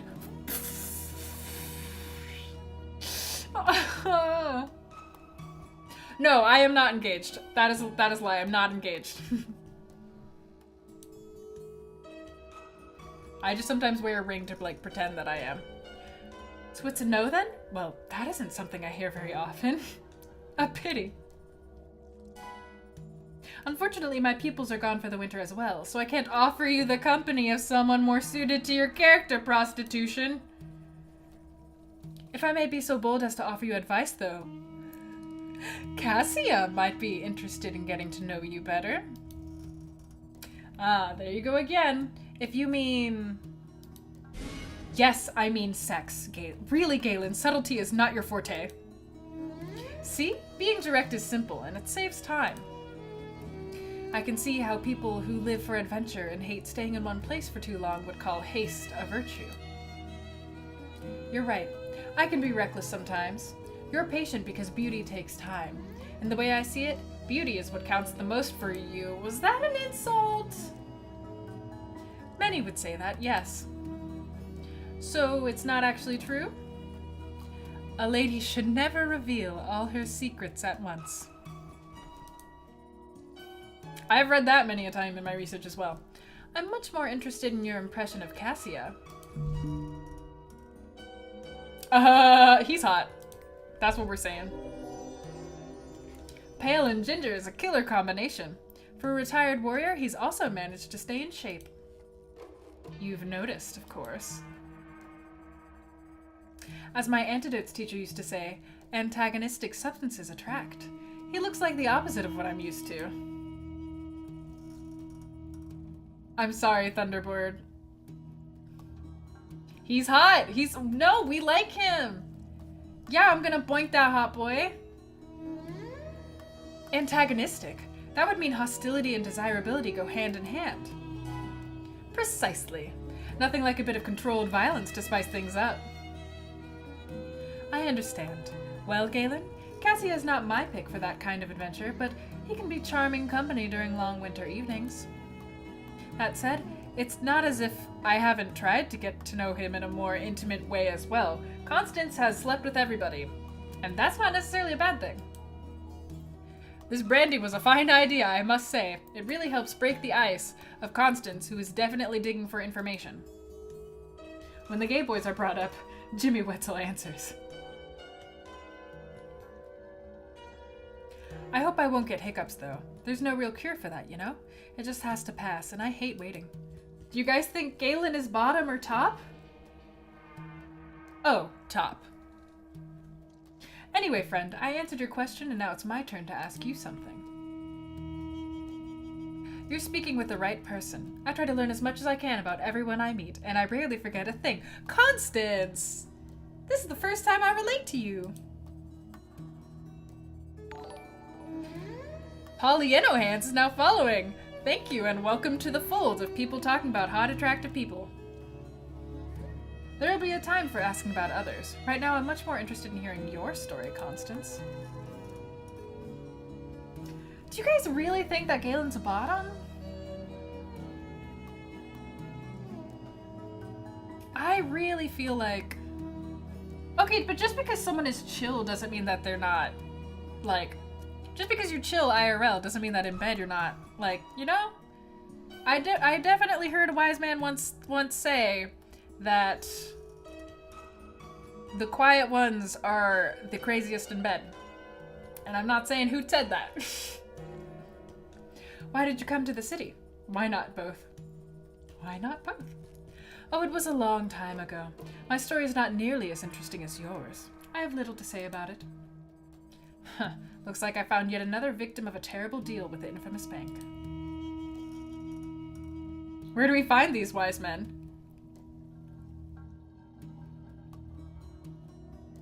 There's lots of wise men on this planet. I've heard the same thing, though. Listen, Fen. It's 'cause it's true. Excuse me for a second. I need to get some water. Whatever's in this bottle is nothing like the rum back home. Strange flavor, too. How did they do that? Some herb, maybe? Oh, this is much better. What was I saying? You mentioned compacts, Doctor. Oh yeah, the bank thing. So how come you people don't rebel against it? You make it sound so very simple.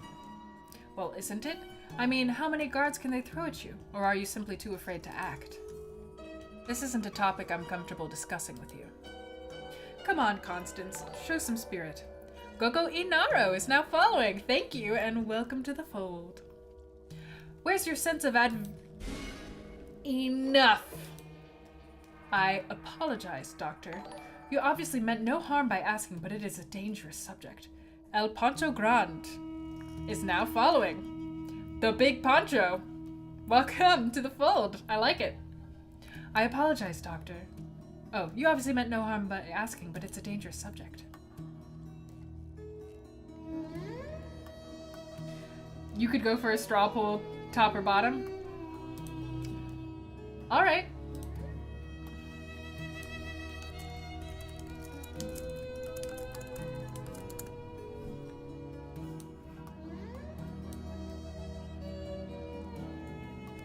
You ask, and you shall receive. Boop. Now then. Spirits, you're terrified. You would be scared as well if you knew half the things I do. There cannot and will not be a revolution in this city. Take it as a warning. What's happened to the gracious host happy to answer all of my questions? If you truly want to end your adventure prematurely, go on and ask around about rebellion, but leave me out of it. This boy is verse AF. I prefer to leave such foolish notions to Laura. You really think so, Jimmy? I just feel, okay. Well, I don't know. I guess I could see it. Thanks, I'll remember that. Ah! Spirits, what was that? Are you okay, Constance? Yes, the quake caught me off guard. The noise came from the market. It was loud, too. We better go see what happened.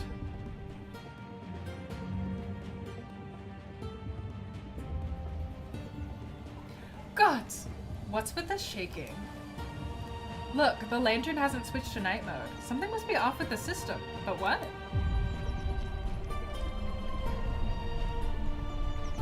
The straw poll is pretty definitive. On both. That's true. Both is kind of a little bit of a cop-out answer. But I'm surprised that there is only one vote for top. They're like, come on, guys. You can't see it, really?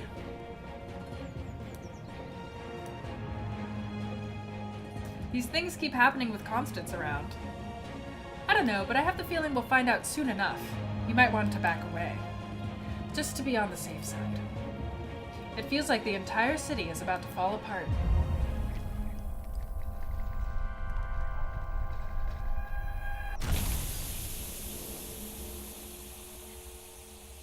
What the heck kind of gas is that?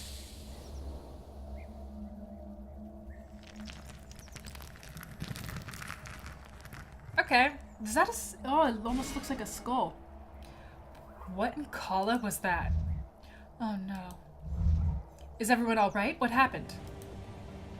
We're alright. There's been an explosion. One of the lampposts apparently malfunctioned. Gods, it was terrifying. Is it over? The noise and the shaking stopped immediately afterward, so yes, I think it's safe to say it's over. The lamp, it looks dead. Yes, indeed it has crumbled. Do things like this happen often here? Constance? I haven't seen anything like this before. Is anyone hurt? Any scratches or bruises? I feel faint, Doctor. You do look a bit shaken up. You were close to the explosion, so it's understandable. Don't worry, it'll pass. My belts were tingling. If you feel faint later, visit me and I'll give you something to soothe your nerves. You're probably right. Thank you, Doctor. Please, it's Galen. Now is not the time to be casually chatting. So what exactly happened here? What is there to tell? We heard what happened and we can see its effects, Galen. Did anyone see who did this? There's no immediate external cause. There's no way to control the system from here, let alone cause an explosion. You're looking in the wrong place. Am I? Looks like all newcomers do nowadays is tell me how to do my job. In an alternate universe, there's 5 of the Power Rangers. Constance is pink. I don't want to categorize the rest because it depends on whether we're going with like OG or... I love the belt guys so much. You could do well to listen to their advice. You obviously know nothing about the city you're supposed to be protecting. I can assure you that whoever is responsible for this was likely acting from a distance long before the actual event. That is, if there's a culprit at all. What do you mean by that? The city is old. Accidents like this are more likely to happen as technology ages. That's definitely not what you were saying earlier in this game. That isn't very reassuring. Though it does make me wonder how you came to know so much about the city's technology, Yani. That's not what I would ask, Doctor. I think I actually caught a glimpse of someone running away from the market when we got here. Someone? Well, there's hardly anyone left in the city. Interesting. We're an isolated group of people, experiencing unusual things that none of us can explain. This is the moment mild paranoia should be kicking in. You were right, Cassia. Looks like this will be interesting. So you didn't see anyone, Galen? No, I didn't. I would still prefer to search the area and see if there are traces of anyone's presence. We should take care of the people at the inn first. You'll be needed there too in case something strange happens again. I think we should all just go back to our business and act normal. We don't want to cause any panic. Whatever the cause, be it sabotage or poor maintenance, the risk of another malfunction of this magnitude happening in the next few days is practically non-existent. How do you know all this? I'm beginning to think finding you in the middle of that icy desert was more than just luck. What else can you tell us? Not much right now. I'll examine the site tomorrow. The current is still much too hot to do this safely now.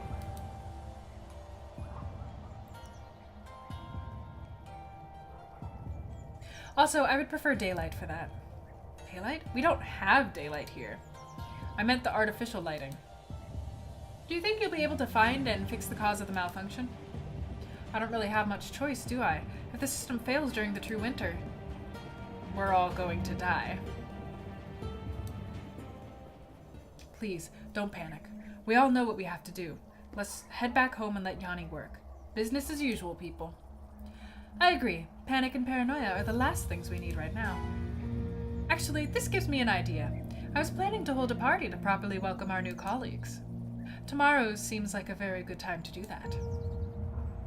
Finally, a party! Yay! People are gonna die! Let's throw a party! That makes complete and total sense. What the hell is wrong with you people? Oh, Constance. Always the perfect hostess. I like the idea. Very well, I'll search the area. Laura, you'd better inform Isfan about all this. Galen, you see what's going on at the inn. I'll go with you, Galen. I'd like to invite everyone personally. Welcome to the Jewel of the North, city of parties and random explosions. I can't wait to tell the folks back home all about this. Asterisk, if we survive.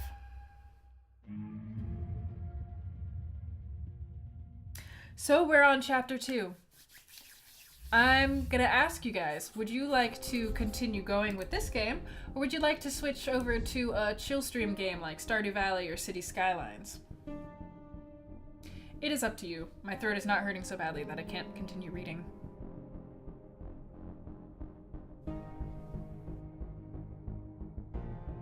Ooh. This music sounds very interesting on my ears.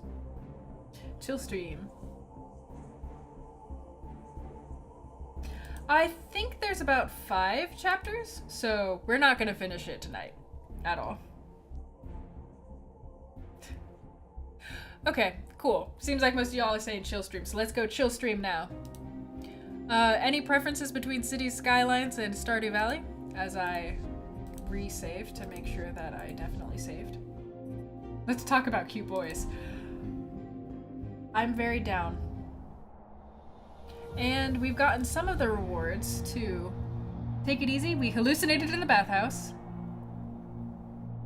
And listened to Gede's advice.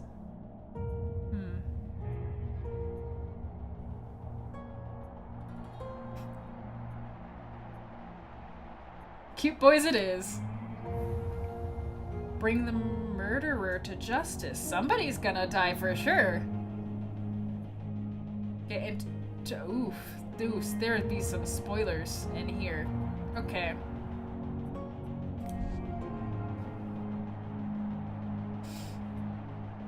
Okay.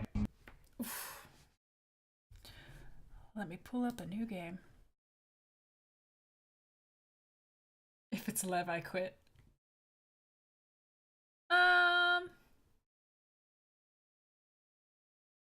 Cities, Stardew. One vote for each.